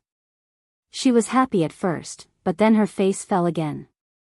She continued to pinch the dough in her hand with a sullen face. When Su Chan, Zhou Qin, and the others saw Li Yundong coming back, they all cheered and laughed. Su Chan held the cake in both hands and skipped to Li Yundong. She said with a smile, "Yundong, look, this is the cake I made. Isn't it beautiful?" At a glance, Li Yundong saw that Su Chan's hands were covered in flour, and her face was covered with white flour marks. She looked like a dirty kitten. The flour cake in the girl's hand was a scene. There was a small bridge and a willow tree in the scene. Next to the bridge, under the willow tree, there were two little people. The two little people were a man and a woman. The man was standing on the small bridge, carrying the girl on his back. The two of them were close to each other. The girl held the boy tightly with both hands, wishing she could rub herself into the boy's body. Although Su Chan was sometimes careless, she was clever and deft. The flour cakes she made not only had tiny characters and patterns on the small bridge, but even the leaves of the willow tree were made into willow leaves by her small scissors. The two dough figurines had delicate facial features. Although they hadn't been colored yet, at first glance, others felt that the two dough figurines were vivid, as if they could jump up on their own if they were given a breath of immortal qi. As soon as Li Yundong saw the cake Su Chan was making, he laughed. He knew that this was the scene when he had found Su Chan again in Shantang, Dongwu City. This was also something that only the two of them knew. Li Yundong smiled at Su Chan, his smile extremely gentle. Su Chan also looked at Li Yundong, smiled sweetly, and said, "Yundong, did I do a good job?" The little girl usually got along with Zi Yuan and Zhou Qin. The two of them were not weaker than her in the areas that the little girl was good at. In many areas that the little girl was not good at, they made the little girl feel ashamed of her inferiority. But today, when it came to making flour cakes, she was the only one who was good at it. She had skillfully made this vivid, exquisite and beautiful flour cake. Su Chan was both proud and happy, so as soon as she saw Li Yundong, she ran over to ask for praise. The smile on her face was even more happy, as if she had already heard Li Yundong's praise. The eager look in her eyes seemed to be saying, "Praise me, come and praise me." Li Yundong laughed in his heart. After carefully looking at the cake, he pretended to be in deep thought, frowned, and shook his head. Su Chan's heart skipped a beat when she saw this. She suddenly asked uneasily, "What's wrong? Is it not good?" Li Yundong's face was tense, and he sighed. "No, it's very bad." The smile on Su Chan's face suddenly froze. The greater the expectation, the greater the disappointment. The little girl looked back at the cake in the hands of the others and felt very wronged. She thought to herself, "They are all not as good as me. Why does Yundong still say that mine is not good?" The little girl couldn't help but burst into tears. Tears the size of beans kept rolling back and forth in her eyes, as if they were about to burst in the next second. Seeing the little girl like this, Li Yundong held back his laughter and deliberately sighed seriously. "Your cake is so beautiful and exquisite. How can I have the heart to eat it later? Do you want to steam it and use it as a tribute?" When Su Chan heard this, she realized that her master was teasing her. She smiled through her tears, rolled her eyes at Li Yundong, and said in an extremely coquettish tone, "You're so annoying. You only know how to play with me." This sentence was unintentional, but Li Yundong was listening attentively. He quickly blinked at the little girl, and his eyes were ambiguous and smiling. Su Chan immediately understood, and her pretty face turned red. With a flushed face, Su Chan stamped her feet and said, "I'm going to ignore you. I'm not done yet." As she said this, she lowered her head and slipped back to the table like a thief. She took the small scissors and carved something on the cake, but her heart was in a mess because of Li Yundong's teasing. Her heart was flustered, and her hands were a little out of control. She almost cut off the man's head with the scissors. At this time, Zhou Qin and the others also greeted Li Yundong and Zi Yuan with a smile. As soon as Zi Yuan returned, she was infected by the happy atmosphere, and the depression in her heart was temporarily swept away. She temporarily put her unhappiness aside, forced herself to cheer up, and nodded to everyone with a smile. She went to the kitchen to wash her hands, rolled up her sleeves, and was ready to make a cake. Li Yundong came to the table with a smile and looked at them one by one. Zhou Qin's craftsmanship was not as good as Su Chan's, and she also knew that the most difficult thing to make was a person, so she was very sensible and didn't ask for a snub. She made a burning thumb pot magic treasure, and now she was carving around it with a toothpick. The little foxes also had good skills. Some of them were making immortals of the 8 immortals, while others were making demons and ghosts. Even the sullen one Hongling had made a man herself. He was dressed in a Taoist robe and had a long sword on his back. He looked elegant and elegant. It seemed to be Wang Yuanshan. Li Yundong couldn't help laughing. What are you making? Don't make it too beautiful. It's like a work of art. Who would be willing to eat it later? His words made everyone laugh. Li Yundong glanced around and saw that Lin Miao, who had blonde hair and blue eyes, was a little evasive. He smiled and said, "Lin Miao, show me your work of art." Lin Miao's face suddenly turned red. She hid her hands behind her back and refused to take them out. The little foxes on the side also turned their faces away and secretly laughed. Seeing this, Li Yundong became more and more curious. He said with a smile, "Lin Miao, it doesn't matter. You haven't made it before, so it's normal that you can't make it well. The important thing is to participate. It's not like you have to make a work of art to participate in a competition." Only then did Lin Miao take out her hands hesitantly from behind her and hold the dough ball in her hands in front of Li Yundong's eyes. Li Yundong took a look and suddenly gasped. "Wow, what is this?" He saw that the dough ball had been squeezed out of shape. Especially when Lin Miao had pinched it with her 10 fingers just now, it had been pinched into circles around it. It really looked like some kind of excrement. Li Yundong's expression was strange, and his eyes were blank. Lin Miao's face was so red that it almost bled. She couldn't wait to throw away the dough ball in her hand, dig open the ground, and find a crack to hide in. Zhou Qin, who had always had a good relationship with her, tried to smooth things over for her.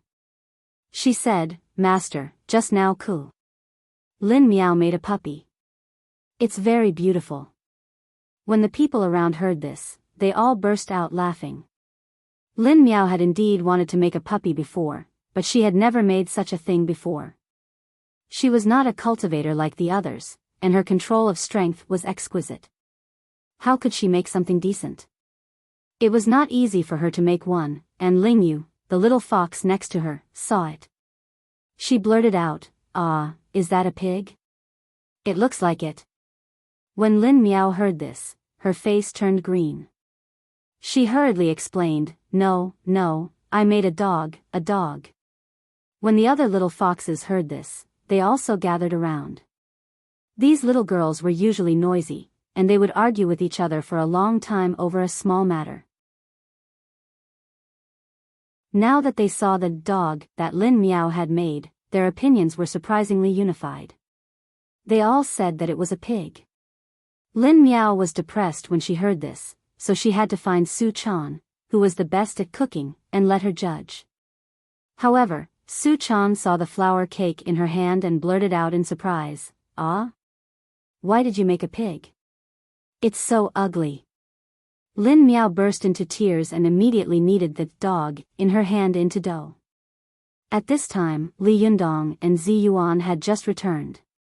After listening to Ling Yu's story, Li Yundong couldn't help laughing in his heart. The smile on his face became even wider, making Lin Miao feel ashamed. Su Chan, who had been teased by Li Yundong, felt a little sympathy for Lin Miao. She couldn't stand it, so she quietly poked Li Yundong, coughed dryly, and said, "In my opinion, the one Lin Miao made is a good flour cake. Otherwise, who would be willing to eat it when everyone makes it more beautiful? We can't just sit back and watch when we make it, right?" As soon as Su Chan spoke, the other little foxes also smiled and said yes. Everyone took the opportunity to leave the stage. After all, they were all on the same side.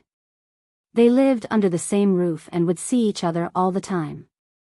Why bother? Why bother? Li Yundong also tried hard to hold back his laughter and said seriously, "Yes, I agree with Comrade Su Chan very much. What she said is very reasonable.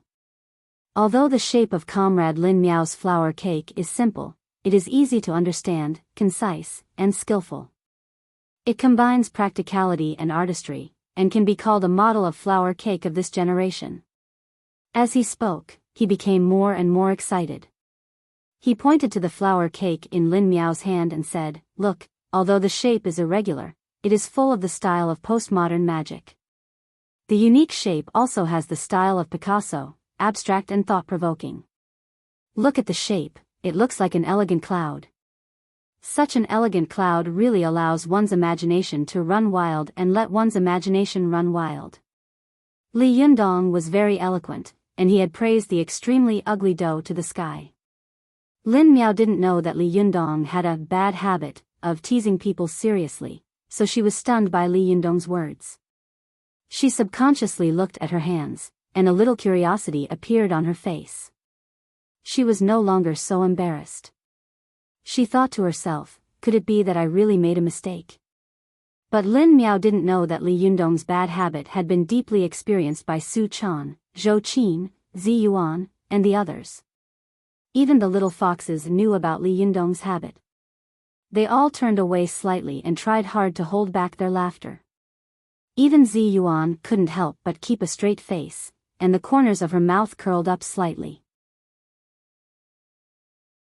After Li Yundong praised her for a while, he took a deep look at Lin Miao and said, "Lin Miao, you have just become my disciple, and you have already made such an earth-shattering work. I am really touched, so I have decided to sing a song for you to commemorate your virginity." Lin Miao was a little confused by Li Yundong's words. She just looked at him blankly, but she saw Li Yundong take a deep breath and sing, "There is a cloud made of rain in the wind, a cloud made of rain. A cloud made of rain. A lump. A lump." When Su Chan and the others heard this, they looked at the dough in Lin Miao's hands again. "This shape, this pattern, isn't it a lump?" They finally couldn't hold it in any longer and burst into laughter. I didn't sleep well again. I woke up at 5 o'clock. I tossed and turned, and I really couldn't sleep. I'd better get up and make up for the chapter 1 missed yesterday. Alas, I really can't afford to be hurt by the sins of a writer.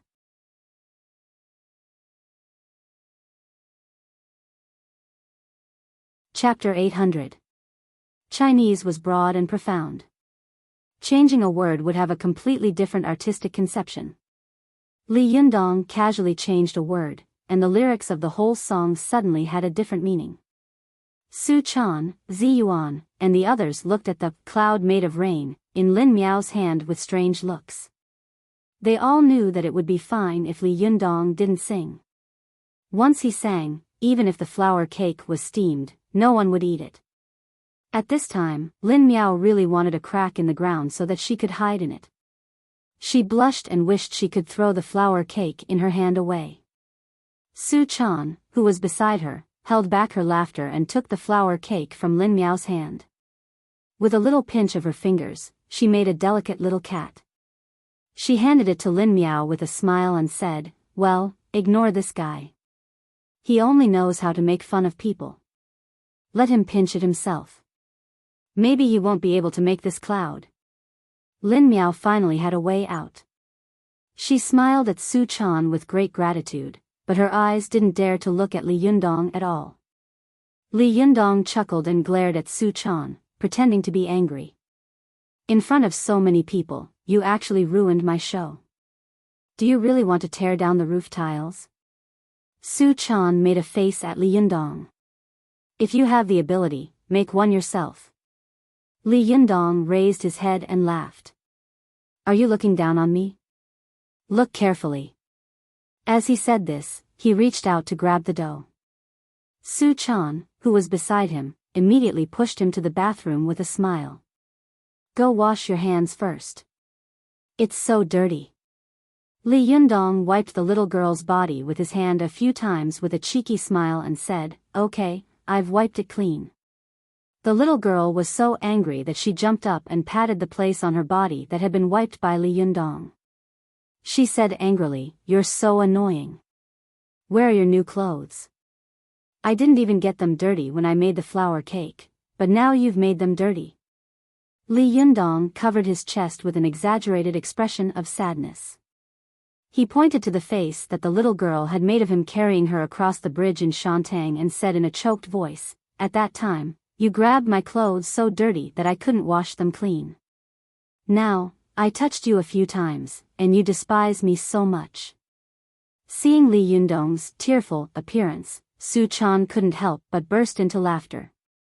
She put one hand on her waist and touched Li Yundong's hair with the other hand. She imitated Li Yundong's previous expression and said with a heroic smile, "Don't worry, I won't despise you. In the future, follow me, and you'll have a good life." Li Yundong was so angry that he laughed. He slapped Su Chan's round and perky buttocks and pretended to be angry. "You have no respect for your elders. Don't you know that a man's head and a woman's waist can only be looked at but not touched?" The girl seemed to have thought of something. Her eyes sparkled and her cheeks reddened. She leaned over to his ear and giggled. "Didn't I touch your head last night?" Li Yundong naturally knew that it was Xiao Tu, not De Tu. Seeing that the little girl was shamelessly whispering such shameful things to him on such an occasion, his heart warmed up. He pretended to be angry and glared at the little girl, but in a low voice, he said, "I'll let you touch me again tonight." The two of them flirted as if there was no one else around. The little foxes on the side watched with interest, but Zhou Qin and Zi Yuan couldn't help feeling a little jealous.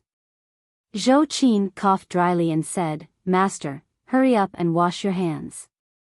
Make a flour cake for us to broaden our horizons." Li Yundong rolled up his sleeves and snorted. "Get ready to stab yourself." "Ahem, no, get ready to open your eyes wide." Zhou Qin burst out laughing. "Are you going to stab yourself in the eyes?" Li Yundong raised his head and laughed. He turned around and went into the bathroom. When he came out, he rolled up his sleeves and prepared to make a flour cake. Everyone knew that Li Yundong's handwriting was ugly, so it was impossible for him to have any artistic talent to make a beautiful flour cake. They were all ready to watch him make a fool of himself. Even Lin Miao, who had been teased by Li Yundong before, quietly looked at Li Yundong from the side. His eyes were full of dissatisfaction. He was waiting for Li Yundong to make a cake that was uglier than him, and then he would laugh at him. Li Yundong looked around and saw that everyone was up to no good and wanted to see the world in chaos. He smiled and made a fist-sized dough with both hands. After kneading it, he pressed it into the shape of a cake. Then he stopped kneading and turned to go into the kitchen. After a while, he came out with a cabbage clapper with only half of it left. Then, he pressed it against the dough and uncovered it. A flower shape naturally appeared on the cake. Everyone burst into laughter and jeered, "Cunning, too cunning. This is not a flour cake at all." Li Yundong laughed and said, "A black cat or a white cat is a good cat if it can catch mice." Ruan Hongling, who had been in a bad mood, couldn't help laughing when she saw this. She pursed her lips and quarreled with Li Yundong, which was rare. "You're really shameless. What kind of skill is opportunistic? It will make you lose face if others know about it." Li Yundong asked curiously, "Is my skill in making flour cakes?" Zi Yuan was most afraid of Ruan Hongling and Li Yundong bickering. At this time, she hurriedly came out to smooth things over. She smiled and said, "Don't talk so much. This kind of flour cake is for eating. Let's hurry up and steam it. It's time to eat." Ruan Hongling snorted and muttered in a low voice, "People are taking sides, but you only know how to take sides." Zi Yuan was flustered when she heard this. She couldn't help but look at Su Chan and then glared at Ruan Hongling. However, Ruan Hongling turned her head away and whispered, "Isn't that so?" Ziyuan was angry, but she couldn't lose her temper at this time. Fortunately, Su Chan and the little foxes were busy making flour cakes again. Their hands were nimble, and they quickly made one exquisite and beautiful flour cake after another. Lin Miao, who was standing to one side, was full of envy. She really wanted to try making another one by herself. She looked eager, but she was afraid that she would be laughed at if she didn't make it well. Seeing her like this, Su Chan smiled and pinched a ball of dough, then handed it to Lin Miao. Here, take it. Lin Miao retracted her hand and quickly shook her head with her hands behind her back. No, I really won't make it. Su Chan smiled and said, oh, everyone has their own strengths. What's so strange about not being able to make a cake? I can't even cook well. Now Yundong doesn't even allow me to get close to the kitchen. I hate it. As she said this, she wrinkled her cute little nose at Li Yundong, looking cute and innocent. Li Yundong couldn't help laughing. You're good. You actually exposed your shortcomings. If I were you, I would be embarrassed to say such things. Su Chan said angrily, I'm helping you enlighten your disciple. Li Yundong smiled and said, okay, sister bosom, go on. Su Chan was a little unhappy. She stamped her feet and said, I'm not a big sister. I'm not that big. I'm a bosom lady. This sentence made Li Yundong laugh so hard that he almost threw his head back and died. Tears were about to come out of his eyes.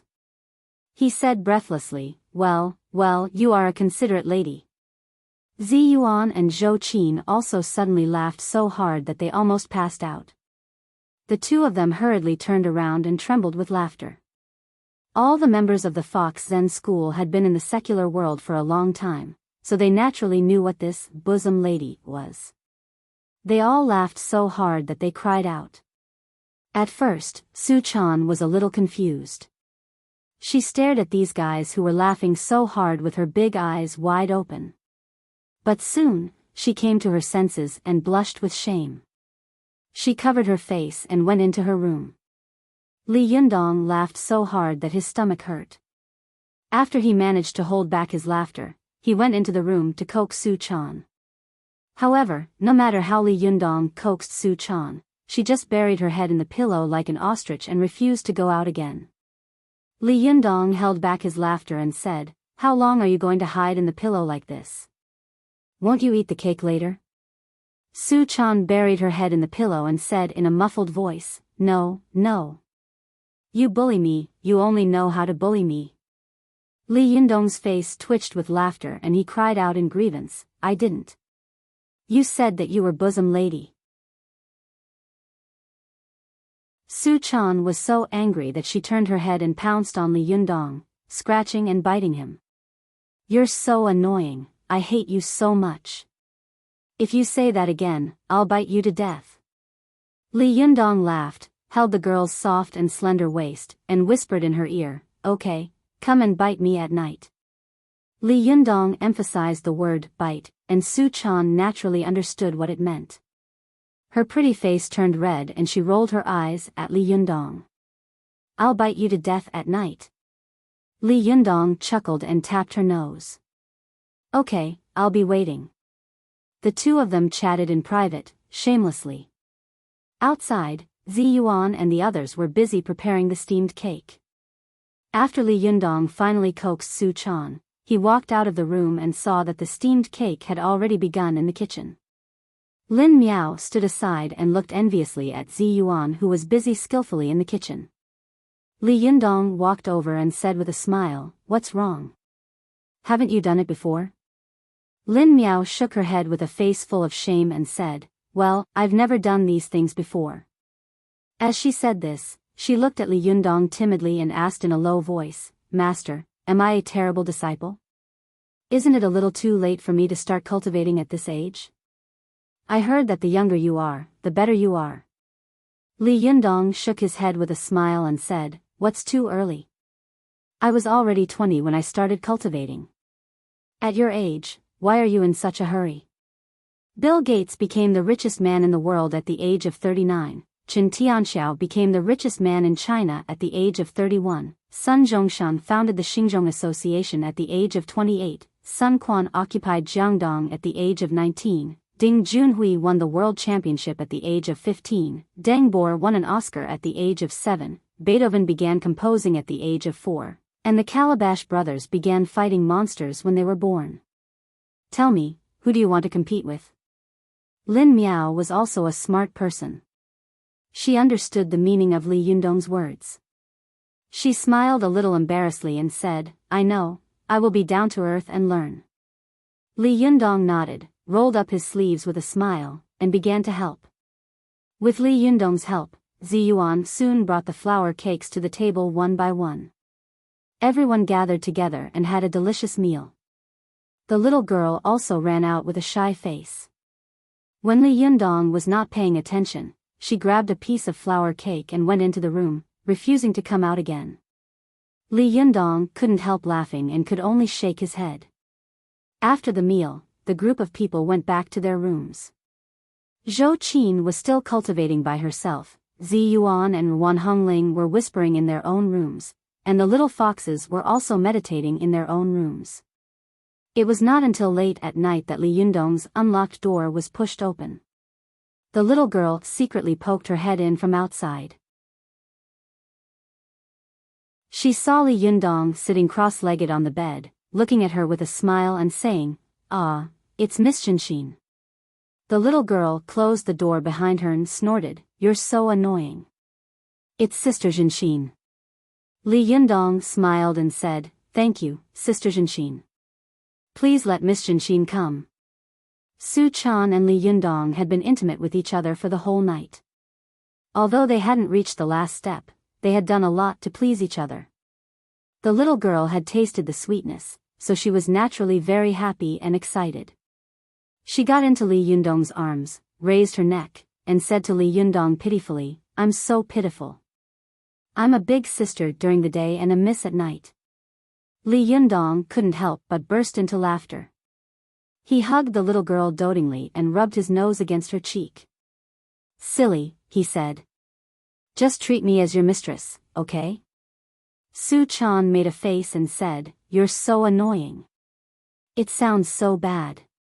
Say something else." Li Yundong laughed and said, Okay, Miss Jinshin is here. Little girl, I'm waiting for you to bite me to death." Su Chan blushed and giggled. "You're so shameless. You only know how to think about this kind of thing." As she said this, her eyes turned and her eyes were as charming as silk. After pulling back her hair, she took a bite, I updated very late. Sorry, because I came back even later. I'll get up tomorrow morning to make up for the second update. I really can't stand it, so I'm going to sleep.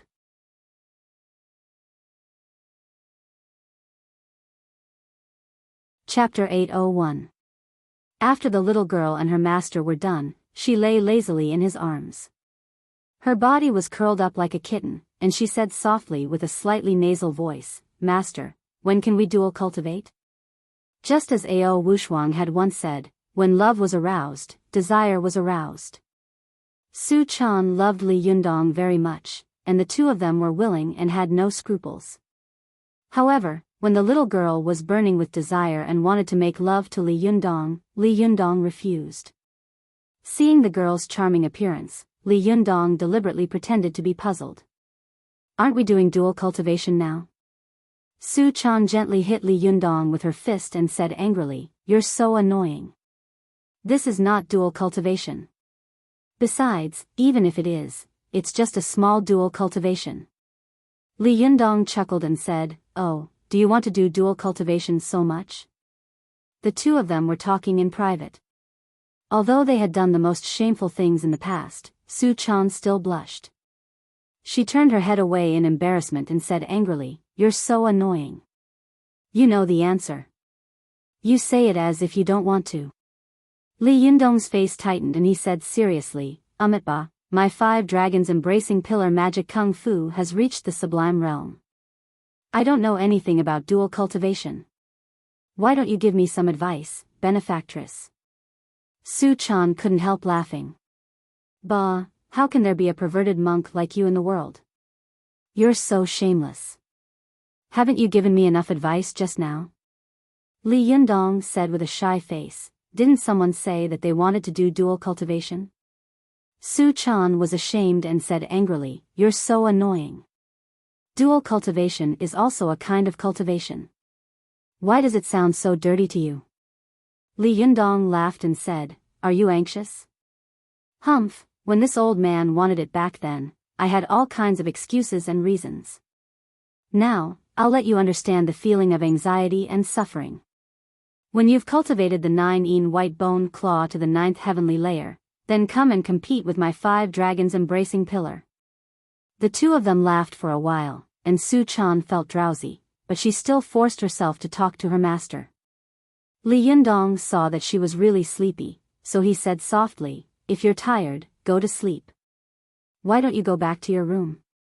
The little girl and her master were very intimate, and they couldn't wait to be together every second.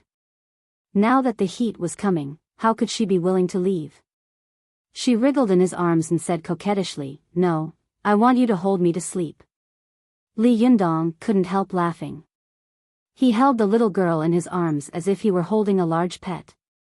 He patted her back with one hand and coaxed her softly, Okay, I'll hold you to sleep. The little girl adjusted her posture with satisfaction and changed to her most comfortable position. Then she fell asleep in Li Yundong's arms. After a while, there was a soft and lovely snoring sound coming from her sinuses. Li Yundong looked at the little girl in his arms lovingly, and his heart was full of joy and satisfaction. He couldn't help but think of the scene when he had just been driven out of the rental house by the landlady. He had taken the little girl to live in the temporary hotel, and he had held her for the night. He had endured it for the whole night. For a moment, the smile on Li Yundong's face became more and more gentle. He couldn't help but reach out his hand and gently stroke the beautiful hair on the side of the little girl's forehead. It was as if he was guarding the most precious treasure in the world. He sat quietly on the bed by himself, not moving at all, for fear that if he moved, he would wake up the sleeping girl. Li Yundong held Su Chan in his arms and couldn't help but think of what had happened recently. He vaguely felt that danger was approaching, but this kind of danger could not be seen or touched. Even if he wanted to be on guard, what he could do was extremely limited. In particular, Li Yundong was very worried about Zi Yuan. If Wang Yuanshan really died with the mystical silver fox, the blow to Zi Yuan would be obvious. Li Yundong didn't even know if Zi Yuan would be depressed. Although it was unlikely, Li Yundong still didn't want to see her eyes full of sadness. But if he wanted to save Wang Yuanshan, what should he do? Where should he start? If he wanted to save Wang Yuanshan, it was necessary to break the formation. If he wanted to break the formation, judging from the solemn posture of the Zhuni school, it was obvious that he was going to have a head-on conflict with them. If that was the case, the grudge between him and the Zhuni school, which had been eased with great difficulty, would really be irreconcilable. He would have to face the anger of the world's largest cultivation sect. Of course, this was not the most important or the most terrible thing. The most important and terrible thing was that if he broke the formation, no one could deal with the mystical silver fox. What should he do? No matter how conceited Li Yundong was, he didn't dare to pat his chest and say that he could definitely deal with the mystical silver fox. When he first entered the secret room of the Fox Zen school, he saw the mystical silver fox writing the heavenly Jin Dan technique with her bare hands on the hard granite for the first time. The shock was still fresh in Li Yundong's memory. In particular, the domineering, majestic words of the mystical silver fox really left an unforgettable impression on Li Yundong. He knew that the words were like the person. How powerful was her strength to cultivate such momentum and confidence? If Wang Yuanshan couldn't deal with her, who in the world would be a match for the mystical silver fox? Thinking about these things, Li Yundong unconsciously fell into deep thought. It was not until dawn that Su Chan woke up in a daze. As soon as she opened her eyes, she saw Li Yundong looking at her with a gentle gaze, his eyes unblinking. The little girl only felt that Li Yundong's eyes were warm, as if they were going to melt her. Although she was still a little sleepy, she still smiled sweetly and asked, "You haven't slept all night?" Li Yundong chuckled and said, "Well, I'm meditating and practicing qi." Only then did Su Chan look at herself. Her sleeping posture was almost exactly the same as before she fell asleep. She hadn't moved much. Li Yundong had held her in his arms all night. How could he meditate and practice qi? It was obvious that he was comforting her. She was moved and the smile on her face became sweeter. "You're lying. You didn't meditate and practice qi at night." Li Yundong pretended to look at Su Chan in surprise. "Goddess, you're amazing. You can see through such a lie at a glance." Su Chan giggled and said proudly, "That's right. Tell me, did you look at beautiful women all night last night?" Li Yundong smiled and pinched the tip of the little girl's nose. "Yes, you're so amazing. You even know that." The little girl laughed heartily. After laughing with Li Yundong for a while, she was keenly aware that although Li Yundong was looking at her with a smile, there was a trace of worry hidden in the corners of his eyes, as if he was full of worries. The little girl asked tentatively, "Yundong, you seem to have something on your mind?" Li Yundong smiled slightly and stroked the little girl's hair. "Why do you say that all of a sudden? What's on my mind?" Su Chan refused to believe him. She shook her head and said, "No, I can see whether you have something on your mind or not. Yundong, why don't you tell me if you have something on your mind?" As she said this, the little girl held Li Yundong's arm nervously. "Do you dislike me?" Li Yundong couldn't help laughing. "Silly girl, you only know how to think all day long. Actually, it's nothing." As he said this, he told Su Chan about what he and Zi Yuan had encountered in Mount Longhu. Then he sighed and said, "Zi Yuan has helped me so much. I really want to help her, but I don't know where to start." The little girl blinked and said, "If we really can't do it, why don't we sneak into Mount Longhu and break the formation?" Li Yundong shook his head and said, "Now that Mount Longhu is so heavily guarded, how can we sneak in?" Su Chan giggled. "Have you forgotten that I can use illusion spells? As long as we cast spells nearby, I dare not say for Wang Yuanshan, but those Taoist priests who are guarding the area will definitely not be aware of it. We can sneak in without anyone noticing." Li Yundong was stunned, and then his eyes lit up. "Yes, how could I forget about that?" But soon, Li Yundong shook his head and said, "But I don't know how to break the formation. The magic formation is not like other magic. If the method of breaking it is wrong, it is easy to cause a backlash. That will be bad luck." The little girl opened her mouth and thought for a moment. Suddenly, she sighed and said, "Alas, if only Master was here. She might have a way." "Well, Master is the most powerful. She must know a way." As she said this, the little girl saw Li Yundong and immediately changed her words. "No, it's Master who is the most powerful, and Master who is the second most powerful." Li Yundong laughed and said, "Yes, I am the most powerful, but I don't know how to break the formation."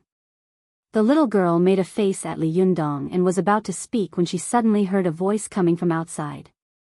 It was Zhou Qin's surprised voice. "Lu Feier? President Chao, you're here?" When the little girl heard this, she immediately jumped up and said in surprise, "Oh, they're here. I have to go out quickly. I can't let them see me here." As she said this, the little girl was about to get out of bed. Li Yundong laughed and hugged Su Chan. "Stop it. Do you think that no one will know if you go out now? Why do you make it look like you're having an affair? Are you afraid that people will catch you in bed?" The little girl blushed, covered her cheeks with her hands, and said angrily, "You're so annoying. Get out quickly. I don't want to go out. I don't want to be seen by them." As she said this, she begged and stayed on the bed, refusing to get up. Li Yundong had no choice but to freshen up a little in the bathroom in the room and go out by himself. As soon as he went out, Li Yundong saw Lu Feier standing in the living room. She was slim and graceful, with light makeup on her face. Chao Kefi was standing next to her. Chao Kefi had a faint smile on her face, but her appearance and temperament were more beautiful than when he had met her before. Just standing there, there was an invisible aura that kept spreading out. Even Li Yundong, who was used to seeing beautiful women and had a firm mind, felt his heart pounding when he saw her. He was shocked by Chao Kefi's amazing beauty. Li Yundong was stunned for a moment. Lu Feier, who was next to him, pursed her lips and smiled. She nudged Chao Kefi with her elbow and said with a smile, "Someone is dumbfounded, Sister Chao." Chao Kefi's cheeks were slightly red. She looked at Li Yundong with some embarrassment and said, "I'm sorry to have caused you trouble. Do you think I came too early?" Only then did Li Yundong come to his senses. He laughed and said, "It's okay. It's a pleasure to have a friend coming from afar. Have a seat. Ling Yu, go and pour some tea." "What are you waiting for?" Ling Yu immediately jumped up and said with a smile, Okay, I'll go now." As soon as she moved, she heard someone knocking on the door again. Ling Yu giggled and said, "It's really the new year. It's so lively. Are there magpies singing on the branches today?" As she said this, she jumped to the door and opened it. She poked her head out and said with a smile, "Who is it?" As soon as she poked her head out, she was immediately startled. She immediately stopped smiling and said in surprise, "Oh, it's Shishu. You're back." As she said this, she turned her head and shouted in surprise, "Shishu Wushuang is back." Her voice was crisp and loud, and everyone heard it. All the people of the Fox Zen school immediately rushed out. At this time, the door of Li Yundong's room was also suddenly opened. The little girl, dressed in a nightgown with messy hair, rushed to the door like a gust of wind and cried, "Master, you're finally back. Chana missed you so much. Sorry, I was called out after writing 2,000 words this morning. After a busy day, I just entered the room and quickly wrote a chapter and posted it. There will be a chapter later, but it's a little late. Don't wait for me. I have to rush back to Suzhou by train tomorrow morning, so I guess I owe you another chapter in the end." What a tragedy. You're tuning into the Biyao's Wuxia Chronicles YouTube channel. Don't forget to subscribe and join us on this journey to catch the most captivating stories.